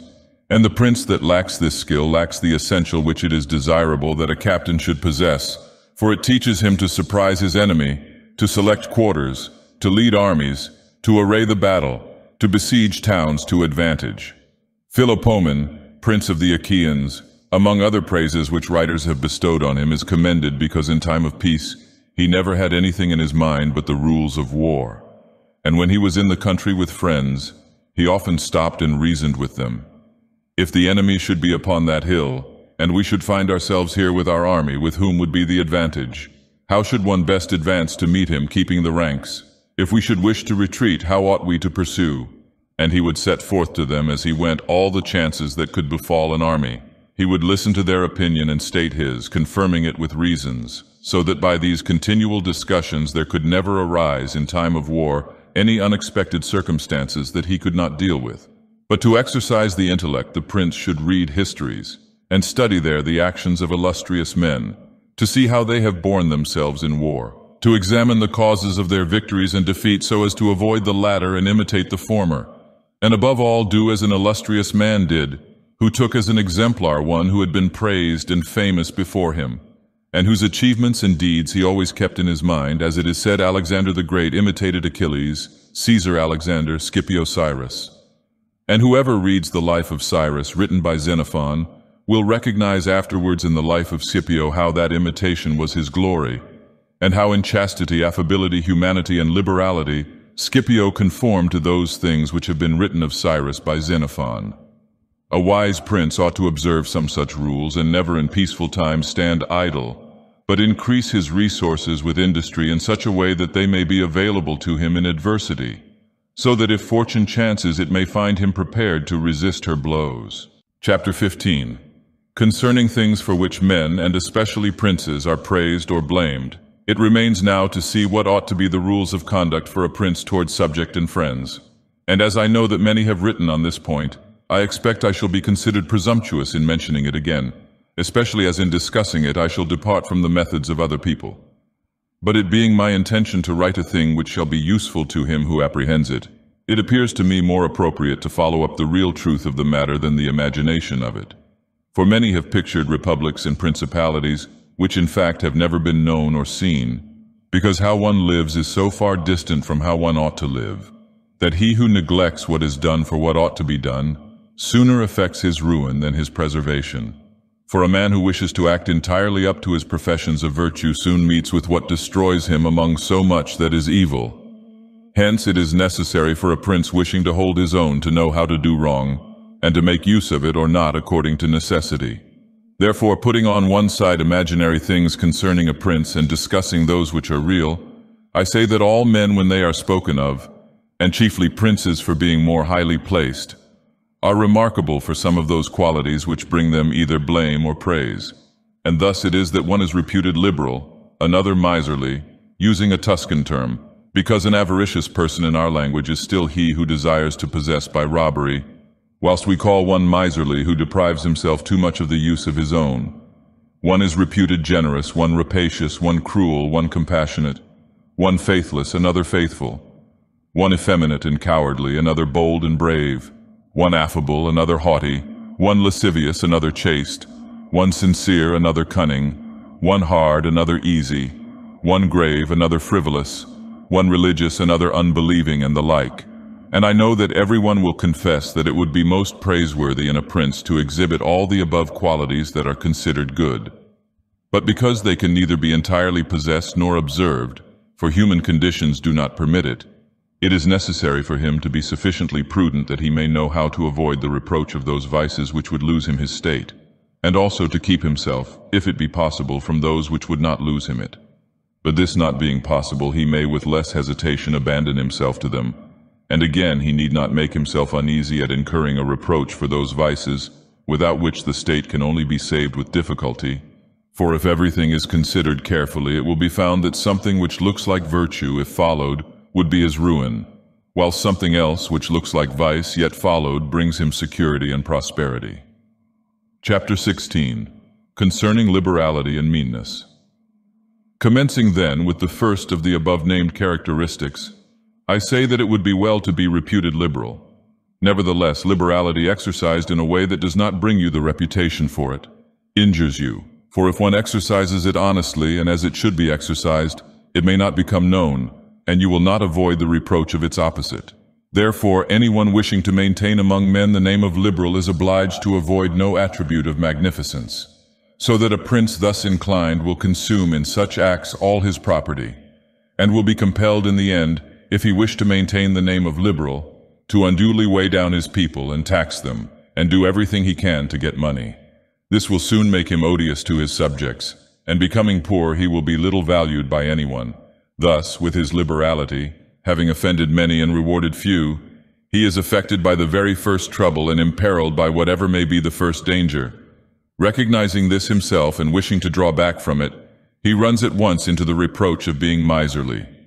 Therefore, a prince not being able to exercise this virtue of liberality in such a way that it is recognized, except to his cost, if he is wise, he ought not to fear the reputation of being mean, for in time he will come to be more considered than if liberal, seeing that with his economy his revenues are enough, that he can defend himself against all attacks, and is able to engage in enterprises without burdening his people. Thus it comes to pass that he exercises liberality towards all from whom he does not take, who are numberless, and meanness towards those to whom he does not give, who are few. We have not seen great things done in our time except by those who have been considered mean. The rest have failed. Pope Julius II was assisted in reaching the papacy by a reputation for liberality, yet he did not strive afterwards to keep it up when he made war on the King of France. And he made many wars without imposing any extraordinary tax on his subjects, for he supplied his additional expenses out of his long thriftiness. The present King of Spain would not have undertaken or conquered in so many enterprises if he had been reputed liberal. A prince, therefore, provided that he has not to rob his subjects, that he can defend himself, that he does not become poor and abject, that he is not forced to become rapacious, ought to hold of little account a reputation for being mean, for it is one of those vices which will enable him to govern. And if anyone should say, Caesar obtained empire by liberality, and many others have reached the highest positions by having been liberal, and by being considered so, I answer, either you are a prince in fact, or in a way to become one. In the first case, this liberality is dangerous. In the second, it is very necessary to be considered liberal. And Caesar was one of those who wished to become preeminent in Rome. But if he had survived after becoming so, and had not moderated his expenses, he would have destroyed his government. And if anyone should reply, many have been princes, and have done great things with armies who have been considered very liberal, I reply, either a prince spends that which is his own or his subjects, or else that of others. In the first case, he ought to be sparing. In the second, he ought not to neglect any opportunity for liberality. And to the prince who goes forth with his army, supporting it by pillage, sack, and extortion, handling that which belongs to others, this liberality is necessary, otherwise he would not be followed by soldiers. And of that which is neither yours nor your subjects you can be a ready giver, as were Cyrus, Caesar, and Alexander, because it does not take away your reputation if you squander that of others, but adds to it. It is only squandering your own that injures you. And there is nothing wastes so rapidly as liberality, for even whilst you exercise it, you lose the power to do so, and so become either poor or despised, or else, in avoiding poverty, rapacious and hated. And a prince should guard himself above all things against being despised and hated, and liberality leads you to both. Therefore it is wiser to have a reputation for meanness which brings reproach without hatred, than to be compelled through seeking a reputation for liberality to incur a name for rapacity, which begets reproach with hatred. Chapter 17. Concerning cruelty and clemency, and whether it is better to be loved than feared, coming now to the other qualities mentioned above, I say that every prince ought to desire to be considered clement and not cruel. Nevertheless, he ought to take care not to misuse this clemency. Cesare Borgia was considered cruel. Notwithstanding his cruelty reconciled the Romagna, unified it, and restored it to peace and loyalty. And if this be rightly considered, he will be seen to have been much more merciful than the Florentine people, who, to avoid a reputation for cruelty, permitted Pistoia to be destroyed. Therefore a prince, so long as he keeps his subjects united and loyal, ought not to mind the reproach of cruelty, because with a few examples he will be more merciful than those who, through too much mercy, allow disorders to arise, from which follow murders or robberies. For these are wont to injure the whole people, whilst those executions which originate with a prince offend the individual only. And of all princes it is impossible for the new prince to avoid the imputation of cruelty, owing to new states being full of dangers. Hence Virgil, through the mouth of Dido, excuses the inhumanity of her reign owing to its being new, saying, Res dura, et regni novitas metalia cogunt moliri, et late fines custode tueri. Against my will, my fate, a throne unsettled, and an infant state, bid me defend my realms with all my powers, and guard with these severities my shores. Nevertheless, he ought to be slow to believe and to act, nor should he himself show fear, but proceed in a temperate manner with prudence and humanity, so that too much confidence may not make him incautious, and too much distrust render him intolerable. Upon this a question arises, whether it be better to be loved than feared, or feared than loved. It may be answered that one should wish to be both, but because it is difficult to unite them in one person, it is much safer to be feared than loved, when of the two, either must be dispensed with. Because this is to be asserted in general of men, that they are ungrateful, fickle, false, cowardly, covetous, and as long as you succeed, they are yours entirely. They will offer you their blood, property, life, and children, as is said above, when the need is far distant. But when it approaches, they turn against you. And that prince who, relying entirely on their promises, has neglected other precautions, is ruined. Because friendships that are obtained by payments and not by greatness or nobility of mind may indeed be earned, but they are not secured, and in time of need cannot be relied upon. And men have less scruple in offending one who is beloved than one who is feared. For love is preserved by the link of obligation which, owing to the baseness of men, is broken at every opportunity for their advantage. But fear preserves you by a dread of punishment which never fails. Nevertheless, a prince ought to inspire fear in such a way that, if he does not win love, he avoids hatred, because he can endure very well being feared whilst he is not hated, which will always be as long as he abstains from the property of his citizens and subjects and from their women. But when it is necessary for him to proceed against the life of someone, he must do it on proper justification and for manifest cause, but above all things he must keep his hands off the property of others, because men more quickly forget the death of their father than the loss of their patrimony. Besides, pretexts for taking away the property are never wanting, for he who has once begun to live by robbery will always find pretexts for seizing what belongs to others. But reasons for taking life, on the contrary, are more difficult to find and sooner lapse.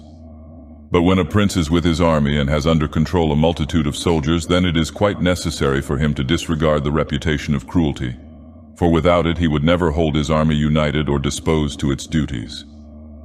Among the wonderful deeds of Hannibal, this one is enumerated, that having led an enormous army, composed of many various races of men, to fight in foreign lands, no dissensions arose either among them or against the prince, whether in his bad or in his good fortune.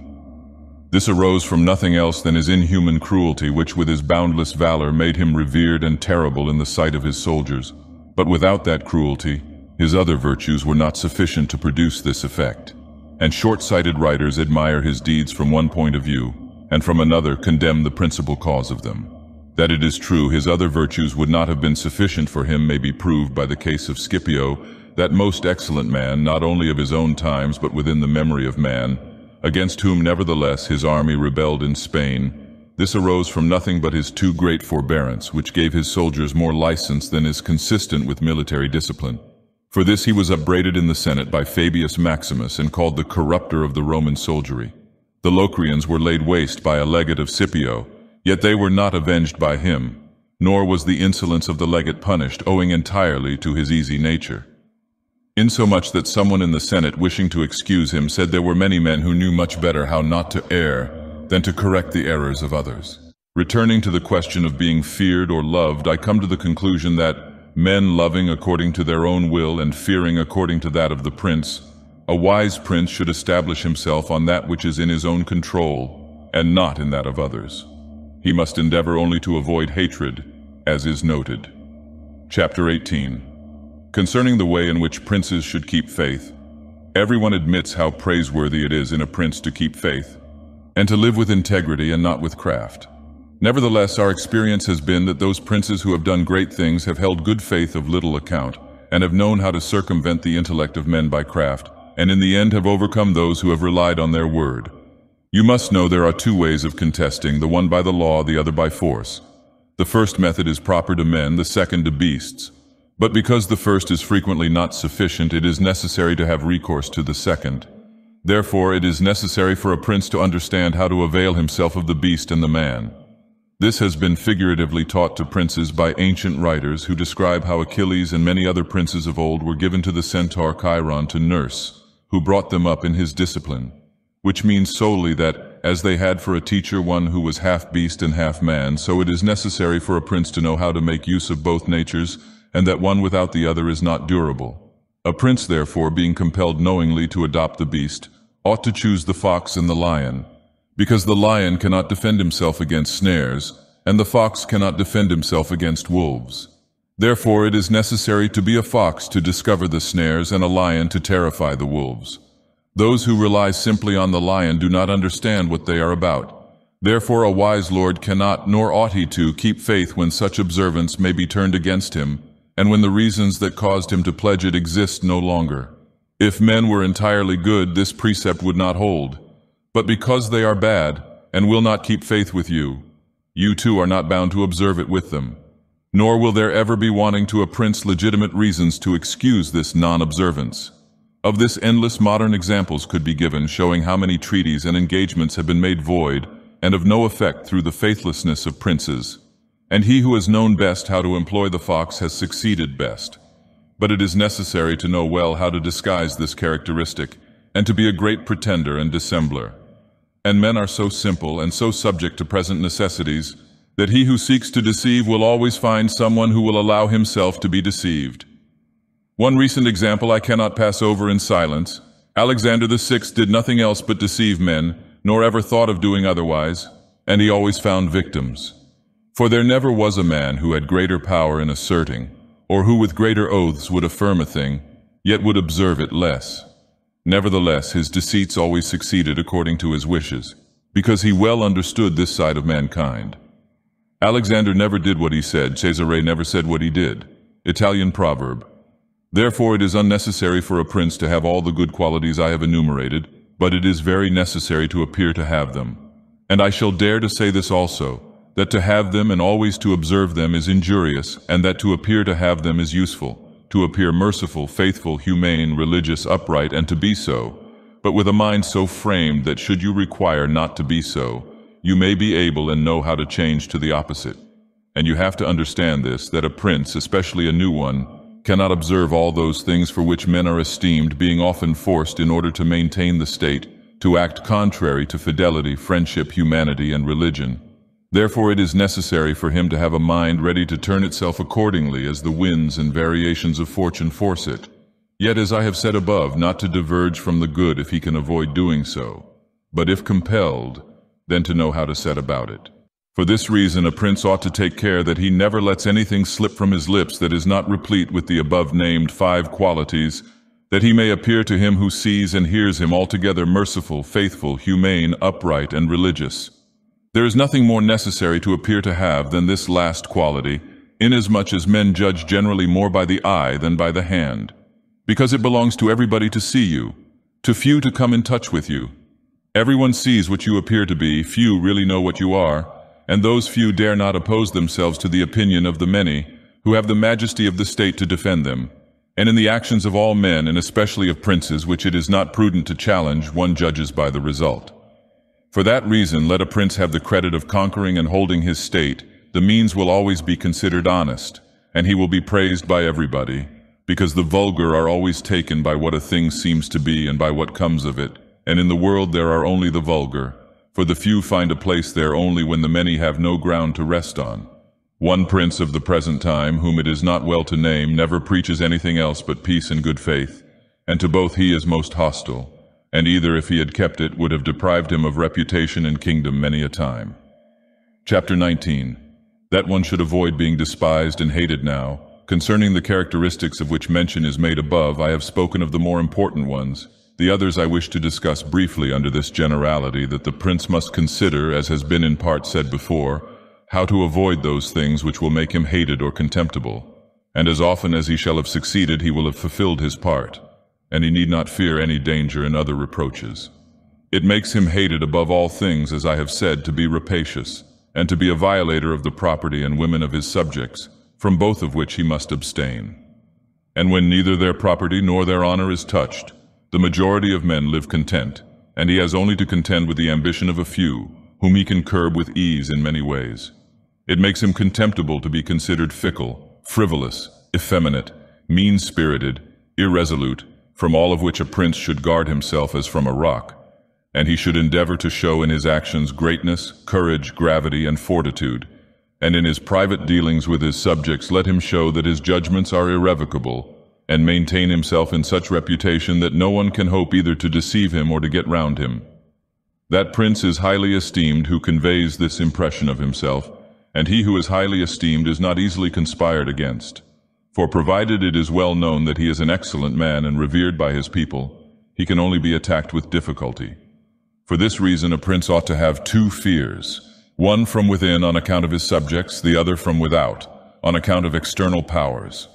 From the latter he is defended by being well armed and having good allies, and if he is well armed he will have good friends, and affairs will always remain quiet within when they are quiet without, unless they should have been already disturbed by conspiracy.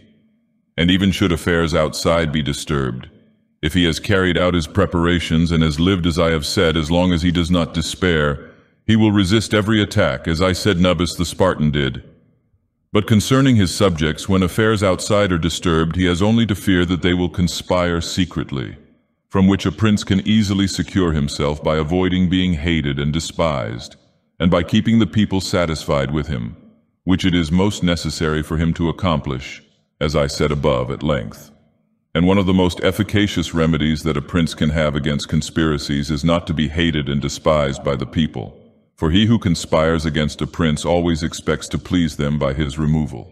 But when the conspirator can only look forward to offending them, he will not have the courage to take such a course, for the difficulties that confront a conspirator are infinite. And as experience shows, many have been the conspiracies, but few have been successful, because he who conspires cannot act alone, nor can he take a companion except from those whom he believes to be malcontents. And as soon as you have opened your mind to a malcontent, you have given him the material with which to content himself. For by denouncing you he can look for every advantage, so that seeing the gain from this course to be assured, and seeing the other to be doubtful and full of dangers, he must be a very rare friend, or a thoroughly obstinate enemy of the prince, to keep faith with you.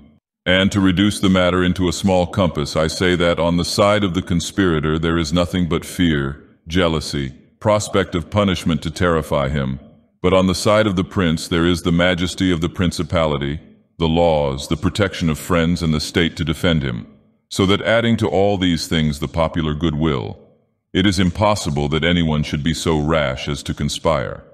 For whereas in general the conspirator has to fear before the execution of his plot, In this case, he has also to fear the sequel to the crime, because on account of it he has the people for an enemy, and thus cannot hope for any escape.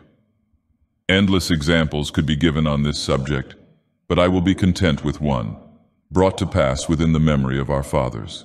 Messer Annibale Bentivogli, who was prince in Bologna, grandfather of the present Annibale, having been murdered by the Canesci, who had conspired against him, not one of his family survived but Messer Giovanni, who was in childhood. Immediately after his assassination, the people rose and murdered all the Canesci. This sprung from the popular goodwill which the house of Bentivogli enjoyed in those days in Bologna, which was so great that although none remained there after the death of Annibale who was able to rule the state, the Bolognese, having information that there was one of the Bentivogli family in Florence, who up to that time had been considered the son of a blacksmith, sent to Florence for him and gave him the government of their city, and it was ruled by him until Messer Giovanni came in due course to the government. For this reason I consider that a prince ought to reckon conspiracies of little account when his people hold him in esteem, but when it is hostile to him and bears hatred towards him, he ought to fear everything and everybody. And well-ordered states and wise princes have taken every care not to drive the nobles to desperation, and to keep the people satisfied and contented, for this is one of the most important objects a prince can have. Among the best ordered and governed kingdoms of our times is France, and in it are found many good institutions on which depend the liberty and security of the king. Of these, the first is the Parliament and its authority, because he who founded the kingdom, knowing the ambition of the nobility and their boldness, considered that a bit to their mouths would be necessary to hold them in, and on the other side, knowing the hatred of the people, founded in fear, against the nobles, he wished to protect them, yet he was not anxious for this to be the particular care of the king. Therefore, to take away the reproach which he would be liable to from the nobles for favoring the people and from the people for favoring the nobles, he set up an arbiter, who should be one who could beat down the great and favor the lesser without reproach to the king. Neither could you have a better or a more prudent arrangement, or a greater source of security to the king and kingdom. From this one can draw another important conclusion, that princes ought to leave affairs of reproach to the management of others, and keep those of grace in their own hands. And further, I consider that a prince ought to cherish the nobles, but not so as to make himself hated by the people. It may appear perhaps to some who have examined the lives and deaths of the Roman emperors that many of them would be an example contrary to my opinion, seeing that some of them lived nobly and showed great qualities of soul. Nevertheless, they have lost their empire or have been killed by subjects who have conspired against them. Wishing, therefore, to answer these objections, I will recall the characters of some of the emperors, and will show that the causes of their ruin were not different to those alleged by me. At the same time, I will only submit for consideration those things that are noteworthy to him who studies the affairs of those times. It seems to me sufficient to take all those emperors who succeeded to the empire from Marcus the philosopher down to Maximinus. They were Marcus and his son Commodus, Pertinax, Julian Severus and his son Antoninus Caracalla, Macrinus, Heliogabalus, Alexander, and Maximinus. There is first to note that, whereas in other principalities the ambition of the nobles and the insolence of the people only have to be contended with, the Roman emperors had a third difficulty in having to put up with the cruelty and avarice of their soldiers, a matter so beset with difficulties that it was the ruin of many. For it was a hard thing to give satisfaction both to soldiers and people, because the people loved peace, and for this reason they loved the unaspiring prince, whilst the soldiers loved the warlike prince who was bold, cruel, and rapacious, which qualities they were quite willing he should exercise upon the people, so that they could get double pay and give vent to their own greed and cruelty. Hence it arose that those emperors were always overthrown who either by birth or training had no great authority, and most of them, especially those who came new to the principality, recognizing the difficulty of these two opposing humors, were inclined to give satisfaction to the soldiers, caring little about injuring the people. Which course was necessary because, as princes cannot help being hated by someone, they ought, in the first place, to avoid being hated by everyone. And when they cannot compass this, they ought to endeavor with the utmost diligence to avoid the hatred of the most powerful. Therefore, those emperors who through inexperience had need of special favor adhered more readily to the soldiers than to the people, a course which turned out advantageous to them or not, accordingly as the prince knew how to maintain authority over them. From these causes it arose that Marcus, Pertinax, and Alexander, being all men of modest life, lovers of justice, enemies to cruelty, humane and benignant, came to a sad end except Marcus. He alone lived and died honored because he had succeeded to the throne by hereditary title, and owed nothing either to the soldiers or the people. And afterwards, being possessed of many virtues which made him respected, he always kept both orders in their places whilst he lived, and was neither hated nor despised. But Pertinax was created emperor against the wishes of the soldiers who, being accustomed to live licentiously under Commodus, could not endure the honest life to which Pertinax wished to reduce them. Thus, having given cause for hatred, to which hatred there was added contempt for his old age, he was overthrown at the very beginning of his administration. And here it should be noted that hatred is acquired as much by good works as by bad ones. Therefore, as I said before, a prince wishing to keep his state is very often forced to do evil. For when that body is corrupt whom you think you have need of to maintain yourself, it may be either the people or the soldiers or the nobles, you have to submit to its humors and to gratify them, and then good works will do you harm. But let us come to Alexander, who was a man of such great goodness, that among the other praises which are accorded him is this, that in the 14 years he held the empire no one was ever put to death by him unjudged. Nevertheless, being considered effeminate and a man who allowed himself to be governed by his mother, he became despised. The army conspired against him and murdered him. Turning now to the opposite characters of Commodus, Severus, Antoninus, Caracalla, and Maximinus, you will find them all cruel and rapacious men who, to satisfy their soldiers, did not hesitate to commit every kind of iniquity against the people, and all, except Severus, came to a bad end. But in Severus there was so much valor that, keeping the soldiers friendly, although the people were oppressed by him, he reigned successfully. For his valor made him so much admired in the sight of the soldiers and people that the latter were kept in a way astonished and awed, and the former respectful and satisfied. And because the actions of this man as a new prince were great, I wish to show briefly that he knew well how to counterfeit the fox and the lion, which natures, as I said above, it is necessary for a prince to imitate.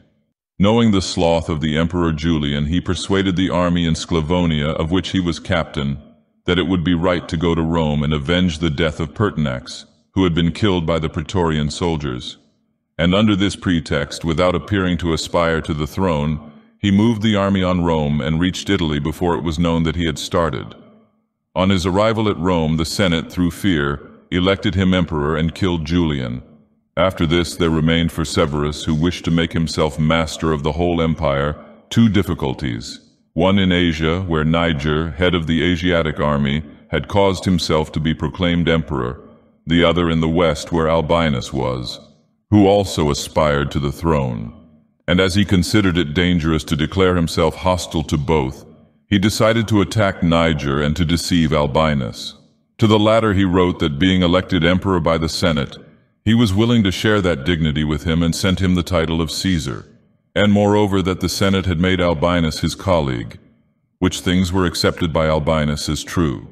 But after Severus had conquered and killed Niger and settled oriental affairs, he returned to Rome and complained to the Senate that Albinus, little recognizing the benefits that he had received from him, had by treachery sought to murder him, and for this ingratitude he was compelled to punish him. Afterwards he sought him out in France, and took from him his government and life. He who will, therefore, carefully examine the actions of this man will find him a most valiant lion and a most cunning fox. He will find him feared and respected by everyone and not hated by the army. And it need not be wondered at that he, a new man, was able to hold the empire so well, because his supreme renown always protected him from that hatred which the people might have conceived against him for his violence. But his son Antoninus was a most eminent man, and had very excellent qualities which made him admirable in the sight of the people and acceptable to the soldiers, for he was a warlike man, most enduring of fatigue, a despiser of all delicate food and other luxuries, which caused him to be beloved by the armies. Nevertheless, his ferocity and cruelties were so great and so unheard of that after endless single murders, he killed a large number of the people of Rome and all those of Alexandria. He became hated by the whole world, and also feared by those he had around him, to such an extent that he was murdered in the midst of his army by a centurion. And here it must be noted that such like deaths, which are deliberately inflicted with a resolved and desperate courage, cannot be avoided by princes, because anyone who does not fear to die can inflict them. But a prince may fear them the less because they are very rare. He has only to be careful not to do any grave injury to those whom he employs or has around him in the service of the state. Antoninus had not taken this care, but had contumeliously killed a brother of that centurion, whom also he daily threatened, yet retained in his bodyguard, which, as it turned out, was a rash thing to do, and proved the emperor's ruin. But let us come to Commodus, to whom it should have been very easy to hold the empire, for being the son of Marcus, he had inherited it, and he had only to follow in the footsteps of his father to please his people and soldiers. But being by nature cruel and brutal, he gave himself up to amusing the soldiers and corrupting them, so that he might indulge his rapacity upon the people. On the other hand, not maintaining his dignity, often descending to the theater to compete with gladiators and doing other vile things, little worthy of the imperial majesty, he fell into contempt with the soldiers, and being hated by one party and despised by the other, he was conspired against and was killed. Some princes, so as to hold securely the state, have disarmed their subjects. Others have kept their subject towns distracted by factions. Others have fostered enmities against themselves. Others have laid themselves out to gain over those whom they distrusted in the beginning of their governments. Some have built fortresses. Some have overthrown and destroyed them. And although one cannot give a final judgment on all of these things unless one possesses the particulars of those states in which a decision has to be made, nevertheless I will speak as comprehensively as the matter of itself will admit. There never was a new prince who has disarmed his subjects. Rather, when he has found them disarmed, he has always armed them, because by arming them, those arms become yours. Those men who were distrusted become faithful, and those who were faithful are kept so, and your subjects become your adherents. And whereas all subjects cannot be armed, yet when those whom you do arm are benefited, the others can be handled more freely. And this difference in their treatment, which they quite understand, makes the former your dependents, and the latter, considering it to be necessary that those who have the most danger and service should have the most reward, excuse you. But when you disarm them, you at once offend them by showing that you distrust them, either for cowardice or for want of loyalty. And either of these opinions breeds hatred against you. And because you cannot remain unarmed, it follows that you turn to mercenaries, which are of the character already shown. Even if they should be good, they would not be sufficient to defend you against powerful enemies and distrusted subjects. Therefore, as I have said, a new prince in a new principality has always distributed arms. Histories are full of examples. But when a prince acquires a new state which he adds as a province to his old one, then it is necessary to disarm the men of that state, except those who have been his adherents in acquiring it.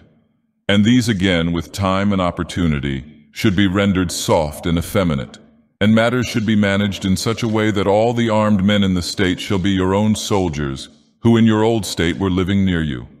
Our forefathers, and those who were reckoned wise, were accustomed to say that it was necessary to hold Pistoia by factions and Pisa by fortresses. And with this idea they fostered quarrels in some of their tributary towns so as to keep possession of them the more easily. This may have been well enough in those times when Italy was in a way balanced, but I do not believe that it can be accepted as a precept for today, because I do not believe that factions can ever be of use. Rather, it is certain that when the enemy comes upon you in divided cities, you are quickly lost, because the weakest party will always assist the outside forces and the other will not be able to resist.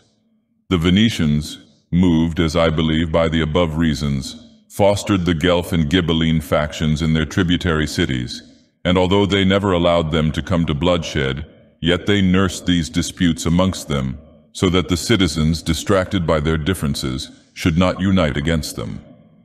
Which, as we saw, did not afterwards turn out as expected, because after the rout at Vaila, one party at once took courage and seized the state.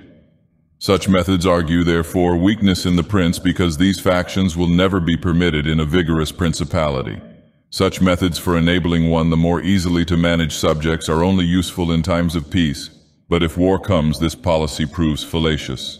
Without doubt, princes become great when they overcome the difficulties and obstacles by which they are confronted, and therefore fortune, especially when she desires to make a new prince great, who has a greater necessity to earn renown than an hereditary one, causes enemies to arise and form designs against him, in order that he may have the opportunity of overcoming them, and by them to mount higher, as by a ladder which his enemies have raised. For this reason many consider that a wise prince, when he has the opportunity, ought with craft to foster some animosity against himself, so that having crushed it, his renown may rise higher. Princes, especially new ones, have found more fidelity and assistance in those men who in the beginning of their rule were distrusted than among those who in the beginning were trusted. Pandolfo Petrucci, Prince of Siena, ruled his state more by those who had been distrusted than by others. But on this question one cannot speak generally, for it varies so much with the individual. I will only say this, that those men who at the commencement of a princedom have been hostile, if they are of a description to need assistance to support themselves, can always be gained over with the greatest ease, and they will be tightly held to serve the prince with fidelity, inasmuch as they know it to be very necessary for them to cancel by deeds the bad impression which he had formed of them, and thus the prince always extracts more profit from them than from those who, serving him in too much security, may neglect his affairs. And since the matter demands it, I must not fail to warn a prince who by means of secret favors has acquired a new state, that he must well consider the reasons which induced those to favor him who did so. And if it be not a natural affection towards him, but only discontent with their government, then he will only keep them friendly with great trouble and difficulty, for it will be impossible to satisfy them. And weighing well the reasons for this in those examples which can be taken from ancient and modern affairs, we shall find that it is easier for the prince to make friends of those men who were contented under the former government, and are therefore his enemies, than of those who, being discontented with it, were favorable to him and encouraged him to seize it. It has been a custom with princes, in order to hold their states more securely, to build fortresses that may serve as a bridle and bit to those who might design to work against them, and as a place of refuge from a first attack. I praise this system because it has been made use of formerly, notwithstanding that Messer Nicolo Vitelli in our times has been seen to demolish 2 fortresses in Città di Castello so that he might keep that state. Guido Ubaldo, Duke of Urbino, on returning to his dominion, whence he had been driven by Cesare Borgia, razed to the foundations all the fortresses in that province, and considered that without them it would be more difficult to lose it. The Bentivogli, returning to Bologna, came to a similar decision. Fortresses, therefore, are useful or not according to circumstances. If they do you good in one way, they injure you in another. And this question can be reasoned thus. The prince who has more to fear from the people than from foreigners ought to build fortresses, but he who has more to fear from foreigners than from the people ought to leave them alone. The castle of Milan, built by Francesco Sforza, has made and will make more trouble for the house of Sforza than any other disorder in the state. For this reason, the best possible fortress is not to be hated by the people, because although you may hold the fortresses, yet they will not save you if the people hate you. For there will never be wanting foreigners to assist a people who have taken arms against you. It has not been seen in our times that such fortresses have been of use to any prince, unless to the Countess of Forlì, when the Count Girolamo, her consort, was killed. For by that means she was able to withstand the popular attack and wait for assistance from Milan, and thus recover her state. And the posture of affairs was such at that time that the foreigners could not assist the people. But fortresses were of little value to her afterwards, when Cesare Borgia attacked her, and when the people, her enemy, were allied with foreigners. Therefore it would have been safer for her, both then and before, not to have been hated by the people, than to have had the fortresses. All these things considered, then, I shall praise him who builds fortresses as well as him who does not. And I shall blame whoever, trusting in them, cares little about being hated by the people. Chapter 21. How a Prince should conduct himself so as to gain renown. Nothing makes a prince so much esteemed as great enterprises and setting a fine example. We have in our time Ferdinand of Aragon, the present King of Spain. He can almost be called a new prince because he has risen by fame and glory from being an insignificant king to be the foremost king in Christendom. And if you will consider his deeds, you will find them all great and some of them extraordinary. In the beginning of his reign, he attacked Granada, and this enterprise was the foundation of his dominions. He did this quietly at first and without any fear of hindrance, for he held the minds of the barons of Castile occupied in thinking of the war and not anticipating any innovations. Thus they did not perceive that by these means he was acquiring power and authority over them. He was able with the money of the church and of the people to sustain his armies, and by that long war to lay the foundation for the military skill which has since distinguished him. Further, always using religion as a plea so as to undertake greater schemes, he devoted himself with pious cruelty to driving out and clearing his kingdom of the Moors. Nor could there be a more admirable example, nor one more rare. Under this same cloak he assailed Africa, he came down on Italy, he has finally attacked France. And thus his achievements and designs have always been great, and have kept the minds of his people in suspense and admiration and occupied with the issue of them. And his actions have arisen in such a way, one out of the other, that men have never been given time to work steadily against him. Again, it much assists a prince to set unusual examples in internal affairs, similar to those which are related of Messer Bernabo da Milano, who, when he had the opportunity by anyone in civil life doing some extraordinary thing, either good or bad, would take some method of rewarding or punishing him, which would be much spoken about. And a prince ought, above all things, always endeavor in every action to gain for himself the reputation of being a great and remarkable man. A prince is also respected when he is either a true friend or a downright enemy.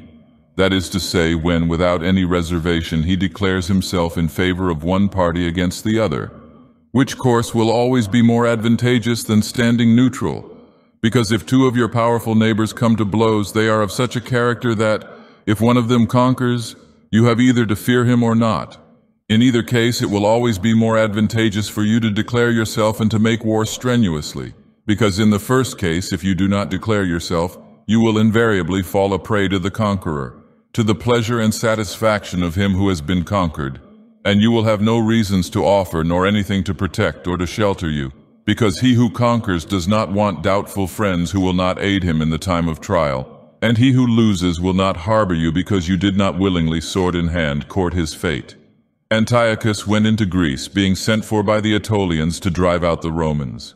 He sent envoys to the Achaeans, who were friends of the Romans, exhorting them to remain neutral, and on the other hand the Romans urged them to take up arms.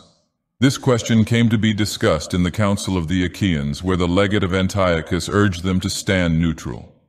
To this the Roman legate answered, "As for that which has been said, that it is better and more advantageous for your state not to interfere in our war, nothing can be more erroneous, because by not interfering you will be left without favor or consideration the guerdon of the conqueror. Thus it will always happen that he who is not your friend will demand your neutrality, whilst he who is your friend will entreat you to declare yourself with arms. And irresolute princes, to avoid present dangers, generally follow the neutral path, and are generally ruined. But when a prince declares himself gallantly in favor of one side, if the party with whom he allies himself conquers, although the victor may be powerful and may have him at his mercy, yet he is indebted to him, and there is established a bond of amity, and men are never so shameless as to become a monument of ingratitude by oppressing you. Victories, after all, are never so complete that the victor must not show some regard, especially to justice. But if he with whom you ally yourself loses, you may be sheltered by him, and whilst he is able, he may aid you, and you become companions on a fortune that may rise again.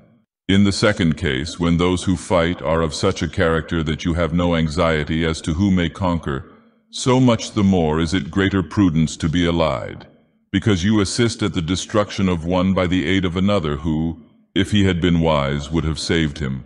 And conquering, as it is impossible that he should not do with your assistance, he remains at your discretion. And here it is to be noted that a prince ought to take care never to make an alliance with one more powerful than himself for the purposes of attacking others, unless necessity compels him, as is said above, because if he conquers you are at his discretion, and princes ought to avoid as much as possible being at the discretion of anyone. The Venetians joined with France against the Duke of Milan, and this alliance, which caused their ruin, could have been avoided. But when it cannot be avoided, as happened to the Florentines when the Pope in Spain sent armies to attack Lombardy, then in such a case, for the above reasons, the prince ought to favor one of the parties. Never let any government imagine that it can choose perfectly safe courses.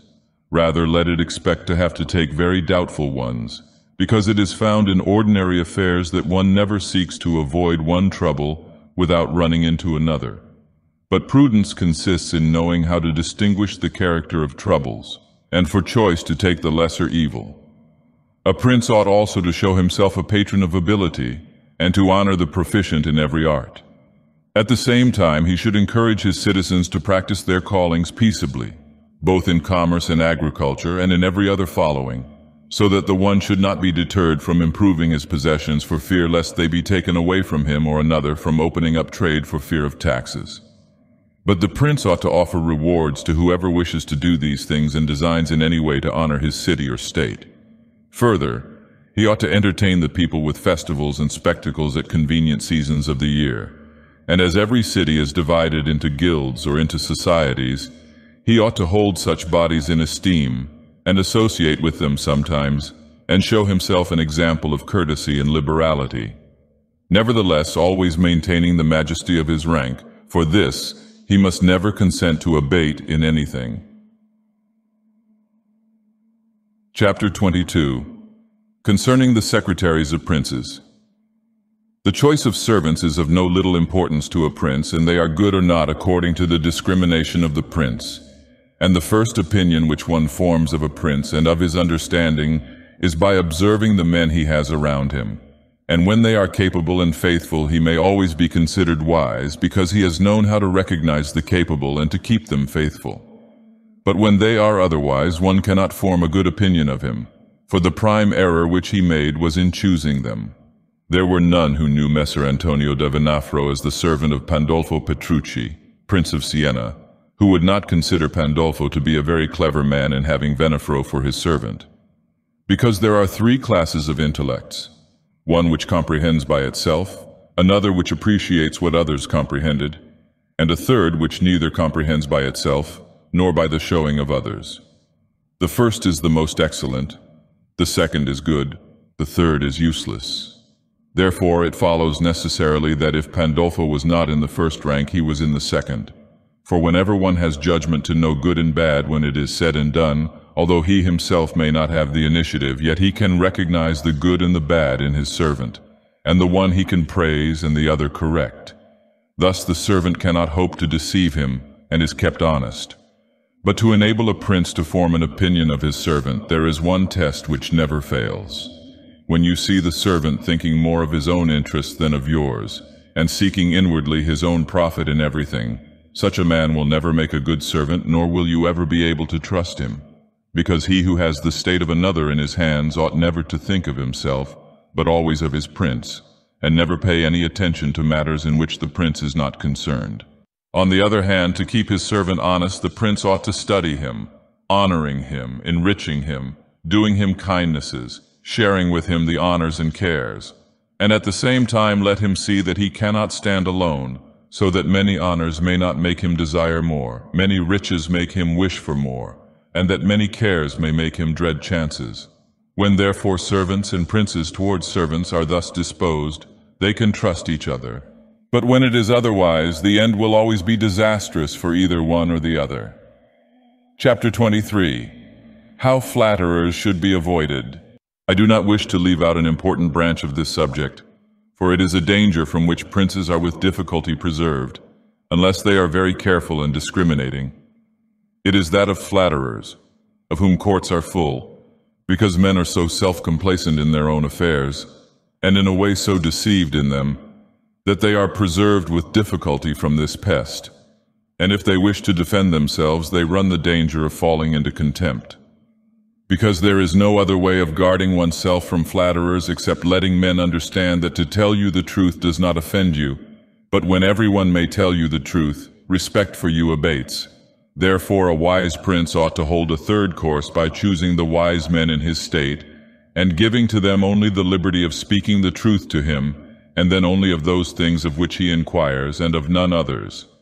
But he ought to question them upon everything, and listen to their opinions, and afterwards form his own conclusions. With these counselors, separately and collectively, he ought to carry himself in such a way that each of them should know that, the more freely he shall speak, the more he shall be preferred. Outside of these he should listen to no one, pursue the thing resolved on, and be steadfast in his resolutions. He who does otherwise is either overthrown by flatterers, or is so often changed by varying opinions that he falls into contempt. I wish on this subject to adduce a modern example. For Luca, the man of affairs to Maximilian, the present emperor, speaking of his majesty, said, "He consulted with no one, yet never got his own way in anything." This arose because of his following a practice the opposite to the above. For the emperor is a secretive man. He does not communicate his designs to anyone, nor does he receive opinions on them. But as in carrying them into effect they become revealed and known, they are at once obstructed by those men whom he has around him, and he, being pliant, is diverted from them. Hence it follows that those things he does one day he undoes the next, and no one ever understands what he wishes or intends to do, and no one can rely on his resolutions. A prince, therefore, ought always to take counsel, but only when he wishes and not when others wish. He ought rather to discourage everyone from offering advice unless he asks it. But however, he ought to be a constant inquirer, and afterwards a patient listener concerning the things of which he inquired. Also, on learning that anyone on any consideration has not told him the truth, he should let his anger be felt. And if there are some who think that a prince who conveys an impression of his wisdom is not so through his own ability, but through the good advisers that he has around him, beyond doubt they are deceived, because this is an axiom which never fails, that a prince who is not wise himself will never take good advice, unless by chance he has yielded his affairs entirely to one person who happens to be a very prudent man. In this case indeed he may be well governed, but it would not be for long, because such a governor would in a short time take away his state from him. But if a prince who is not inexperienced should take counsel from more than one, he will never get united counsels, nor will he know how to unite them. Each of the counselors will think of his own interests, and the prince will not know how to control them or to see through them. And they are not to be found otherwise, because men will always prove untrue to you unless they are kept honest by constraint. Therefore it must be inferred that good counsels, whencesoever they come, are born of the wisdom of the prince, and not the wisdom of the prince from good counsels. Chapter 24. Why the princes of Italy have lost their states. The previous suggestions, carefully observed, will enable a new prince to appear well established and render him at once more secure and fixed in the state than if he had been long seated there. For the actions of a new prince are more narrowly observed than those of an hereditary one, and when they are seen to be able, they gain more men and bind far tighter than ancient blood, because men are attracted more by the present than by the past, and when they find the present good, they enjoy it, and seek no further. They will also make the utmost defense of a prince if he fails them not in other things. Thus it will be a double glory for him to have established a new principality, and adorned and strengthened it with good laws, good arms, good allies, and with a good example.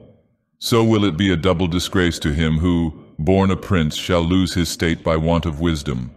And if those seigneurs are considered who have lost their states in Italy in our times, such as the King of Naples, the Duke of Milan, and others, there will be found in them, firstly, one common defect in regard to arms from the causes which have been discussed at length.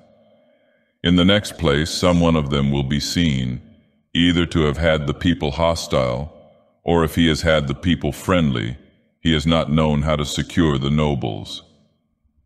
In the absence of these defects, states that have power enough to keep an army in the field cannot be lost.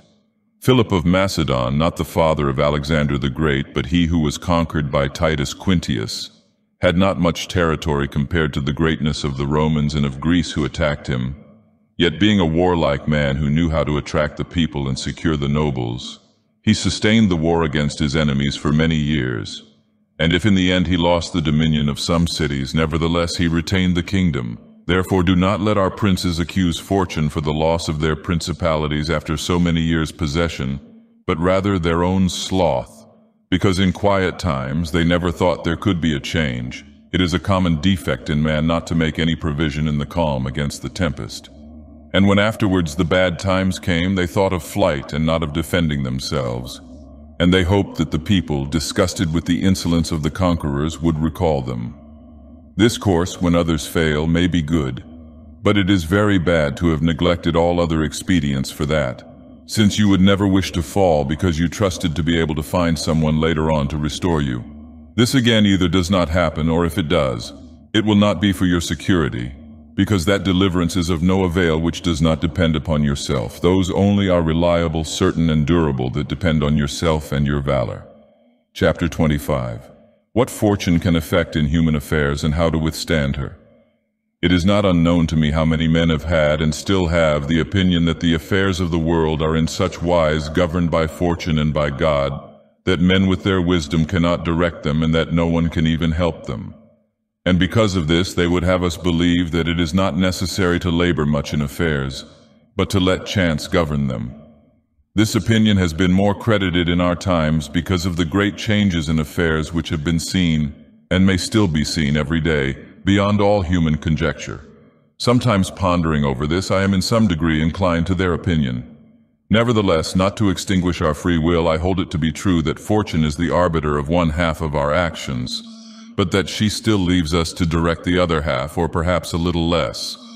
Frederick the Great was accustomed to say, "The older one gets, the more convinced one becomes that His Majesty King Chance does 3/4 of the business of this miserable universe." Sorrel's Eastern Question. I compare her to one of those raging rivers, which when in flood overflows the plains, sweeping away trees and buildings, bearing away the soil from place to place. Everything flies before it, all yield to its violence, without being able in any way to withstand it. And yet, though its nature be such, it does not follow therefore that men, when the weather becomes fair, shall not make provision both with defenses and barriers in such a manner that, rising again, the waters may pass away by canal, and their force be neither so unrestrained nor so dangerous. So it happens with fortune, who shows her power where valor has not prepared to resist her, and thither she turns her forces where she knows that barriers and defenses have not been raised to constrain her. And if you will consider Italy, which is the seat of these changes, and which has given to them their impulse, you will see it to be an open country without barriers and without any defense. For if it had been defended by proper valor, as are Germany, Spain, and France, either this invasion would not have made the great changes it has made, or it would not have come at all. And this I consider enough to say concerning resistance to fortune in general. But confining myself more to the particular, I say that a prince may be seen happy today and ruined tomorrow without having shown any change of disposition or character. This, I believe, arises firstly from causes that have already been discussed at length, namely, that the prince who relies entirely on fortune is lost when it changes. I believe also that he will be successful who directs his actions according to the spirit of the times, and that he whose actions do not accord with the times will not be successful. Because men are seen, in affairs that lead to the end which every man has before him, namely glory and riches, to get there by various methods, one with caution, another with haste, one by force, another by skill, one by patience, another by its opposite, and each one succeeds in reaching the goal by a different method. One can also see of two cautious men, the one attain his end, the other fail. And similarly, two men by different observances are equally successful, the one being cautious, the other impetuous. All this arises from nothing else than whether or not they conform in their methods to the spirit of the times. This follows from what I have said, that two men working differently bring about the same effect, and of two working similarly, one attains his object and the other does not. Changes in a state also issue from this. For if to one who governs himself with caution and patience, times and affairs converge in such a way that his administration is successful, his fortune is made. But if times and affairs change, he is ruined if he does not change his course of action. But a man is not often found sufficiently circumspect to know how to accommodate himself to the change, both because he cannot deviate from what nature inclines him to do, and also because, having always prospered by acting in one way, he cannot be persuaded that it is well to leave it. And therefore the cautious man, when it is time to turn adventurous, does not know how to do it, hence he is ruined. But had he changed his conduct with the times, fortune would not have changed. Pope Julius II went to work impetuously in all his affairs, and found the times and circumstances conform so well to that line of action that he always met with success. Consider his first enterprise against Bologna, Messer Giovanni Bentivogli being still alive. The Venetians were not agreeable to it, nor was the King of Spain, and he had the enterprise still under discussion with the King of France. Nevertheless, he personally entered upon the expedition with his accustomed boldness and energy, a move which made Spain and the Venetians stand irresolute and passive, the latter from fear, the former from desire to recover the kingdom of Naples. On the other hand, he drew after him the King of France, because that king, having observed the movement and desiring to make the Pope his friend so as to humble the Venetians, found it impossible to refuse him. Therefore, Julius, with his impetuous action, accomplished what no other pontiff with simple human wisdom could have done. For if he had waited in Rome until he could get away, with his plans arranged and everything fixed, as any other pontiff would have done, he would never have succeeded. Because the King of France would have made 1,000 excuses and the others would have raised 1,000 fears. I will leave his other actions alone, as they were all alike and they all succeeded, for the shortness of his life did not let him experience the contrary. But if circumstances had arisen which required him to go cautiously, his ruin would have followed, because he would never have deviated from those ways to which nature inclined him. I conclude, therefore, that, fortune being changeful and mankind steadfast in their ways, so long as the two are in agreement, men are successful, but unsuccessful when they fall out. For my part, I consider that it is better to be adventurous than cautious, because fortune is a woman, and if you wish to keep her under, it is necessary to beat and ill-use her, and it is seen that she allows herself to be mastered by the adventurous rather than by those who go to work more coldly. She is therefore always womanlike, a lover of young men, because they are less cautious, more violent, and with more audacity command her. Chapter 26.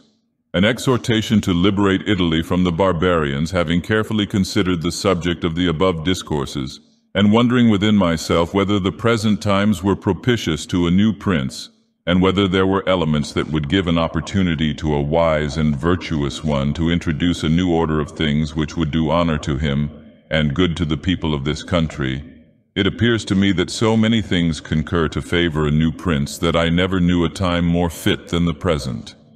And if, as I said, it was necessary that the people of Israel should be captive so as to make manifest the ability of Moses, that the Persians should be oppressed by the Medes so as to discover the greatness of the soul of Cyrus, and that the Athenians should be dispersed to illustrate the capabilities of Theseus, then at the present time, in order to discover the virtue of an Italian spirit, it was necessary that Italy should be reduced to the extremity that she is now in, that she should be more enslaved than the Hebrews, more oppressed than the Persians, more scattered than the Athenians, without head, without order, beaten, despoiled, torn, overrun, and to have endured every kind of desolation.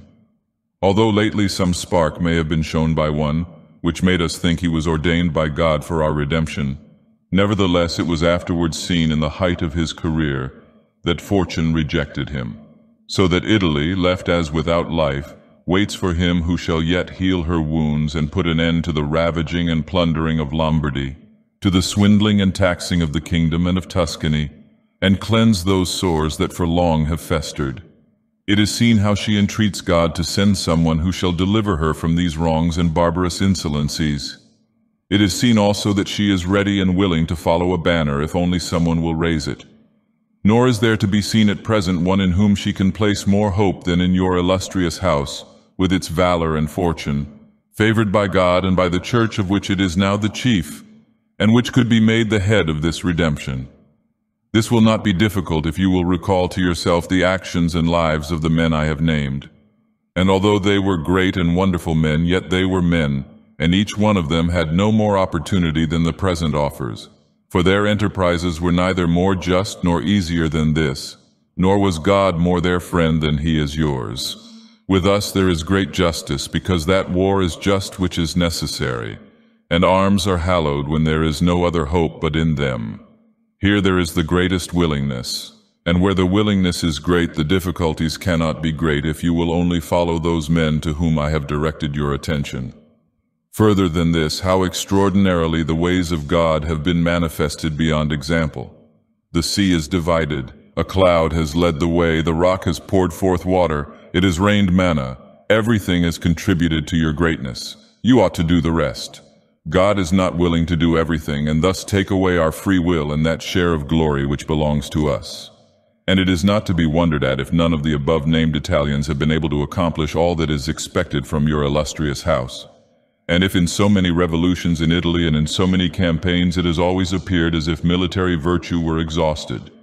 This has happened because the old order of things was not good, and none of us have known how to find a new one. And nothing honors a man more than to establish new laws and new ordinances when he himself was newly risen. Such things, when they are well-founded and dignified, will make him revered and admired. And in Italy there are not wanting opportunities to bring such into use in every form. Here there is great valor in the limbs whilst it fails in the head. Look attentively at the duels and the hand-to-hand combats, how superior the Italians are in strength, dexterity, and subtlety. But when it comes to armies, they do not bear comparison, and this springs entirely from the insufficiency of the leaders, since those who are capable are not obedient, and each one seems to himself to know, there having never been anyone so distinguished above the rest, either by valor or fortune, that others would yield to him. Hence it is that for so long a time, and during so much fighting in the past 20 years, whenever there has been an army wholly Italian, it has always given a poor account of itself. The first witness to this is Il Taro, afterwards Alessandria, Capua, Genoa, Vaila, Bologna, Maestri. If therefore your illustrious house wishes to follow these remarkable men who have redeemed their country, it is necessary before all things, as a true foundation for every enterprise, to be provided with your own forces, because there can be no more faithful, truer, or better soldiers. And although singly they are good, altogether they will be much better when they find themselves commanded by their prince, honored by him, and maintained at his expense. Therefore it is necessary to be prepared with such arms, so that you can be defended against foreigners by Italian valor. And although Swiss and Spanish infantry may be considered very formidable, nevertheless there is a defect in both, by reason of which a third order would not only be able to oppose them, but might be relied upon to overthrow them. For the Spaniards cannot resist cavalry, and the Switzers are afraid of infantry whenever they encounter them in close combat. Owing to this, as has been and may again be seen, the Spaniards are unable to resist French cavalry, and the Switzers are overthrown by Spanish infantry. And although a complete proof of this latter cannot be shown, nevertheless there was some evidence of it at the Battle of Ravenna, when the Spanish infantry were confronted by German battalions, who followed the same tactics as the Swiss. When the Spaniards, by agility of body and with the aid of their shields, got in under the pikes of the Germans and stood out of danger, able to attack, while the Germans stood helpless, and if the cavalry had not dashed up, all would have been over with them. It is possible, therefore, knowing the defects of both these infantries, to invent a new one, which will resist cavalry and not be afraid of infantry. This need not create a new order of arms, but a variation upon the old. And these are the kind of improvements which confer reputation and power upon a new prince. This opportunity, therefore, ought not to be allowed to pass for letting Italy at last see her liberator appear. Nor can one express the love with which he would be received in all those provinces which have suffered so much from these foreign scourings. With what thirst for revenge, with what stubborn faith, with what devotion, with what tears. What door would be closed to him? Who would refuse obedience to him? What envy would hinder him? What Italian would refuse him homage? To all of us this barbarous dominion stinks. Let therefore your illustrious house take up this charge with that courage and hope with which all just enterprises are undertaken, so that under its standard our native country may be ennobled, and under its auspices may be verified that saying of Petrarch, Virtu contro al furore prendera l'arme, e fia il combatter corto, c'è l'antico valore negli italici quor non è ancor morto. Virtue against fury shall advance the fight, and the combat soon shall put to flight, for the old Roman valor is not dead, nor in the Italians' breasts extinguished.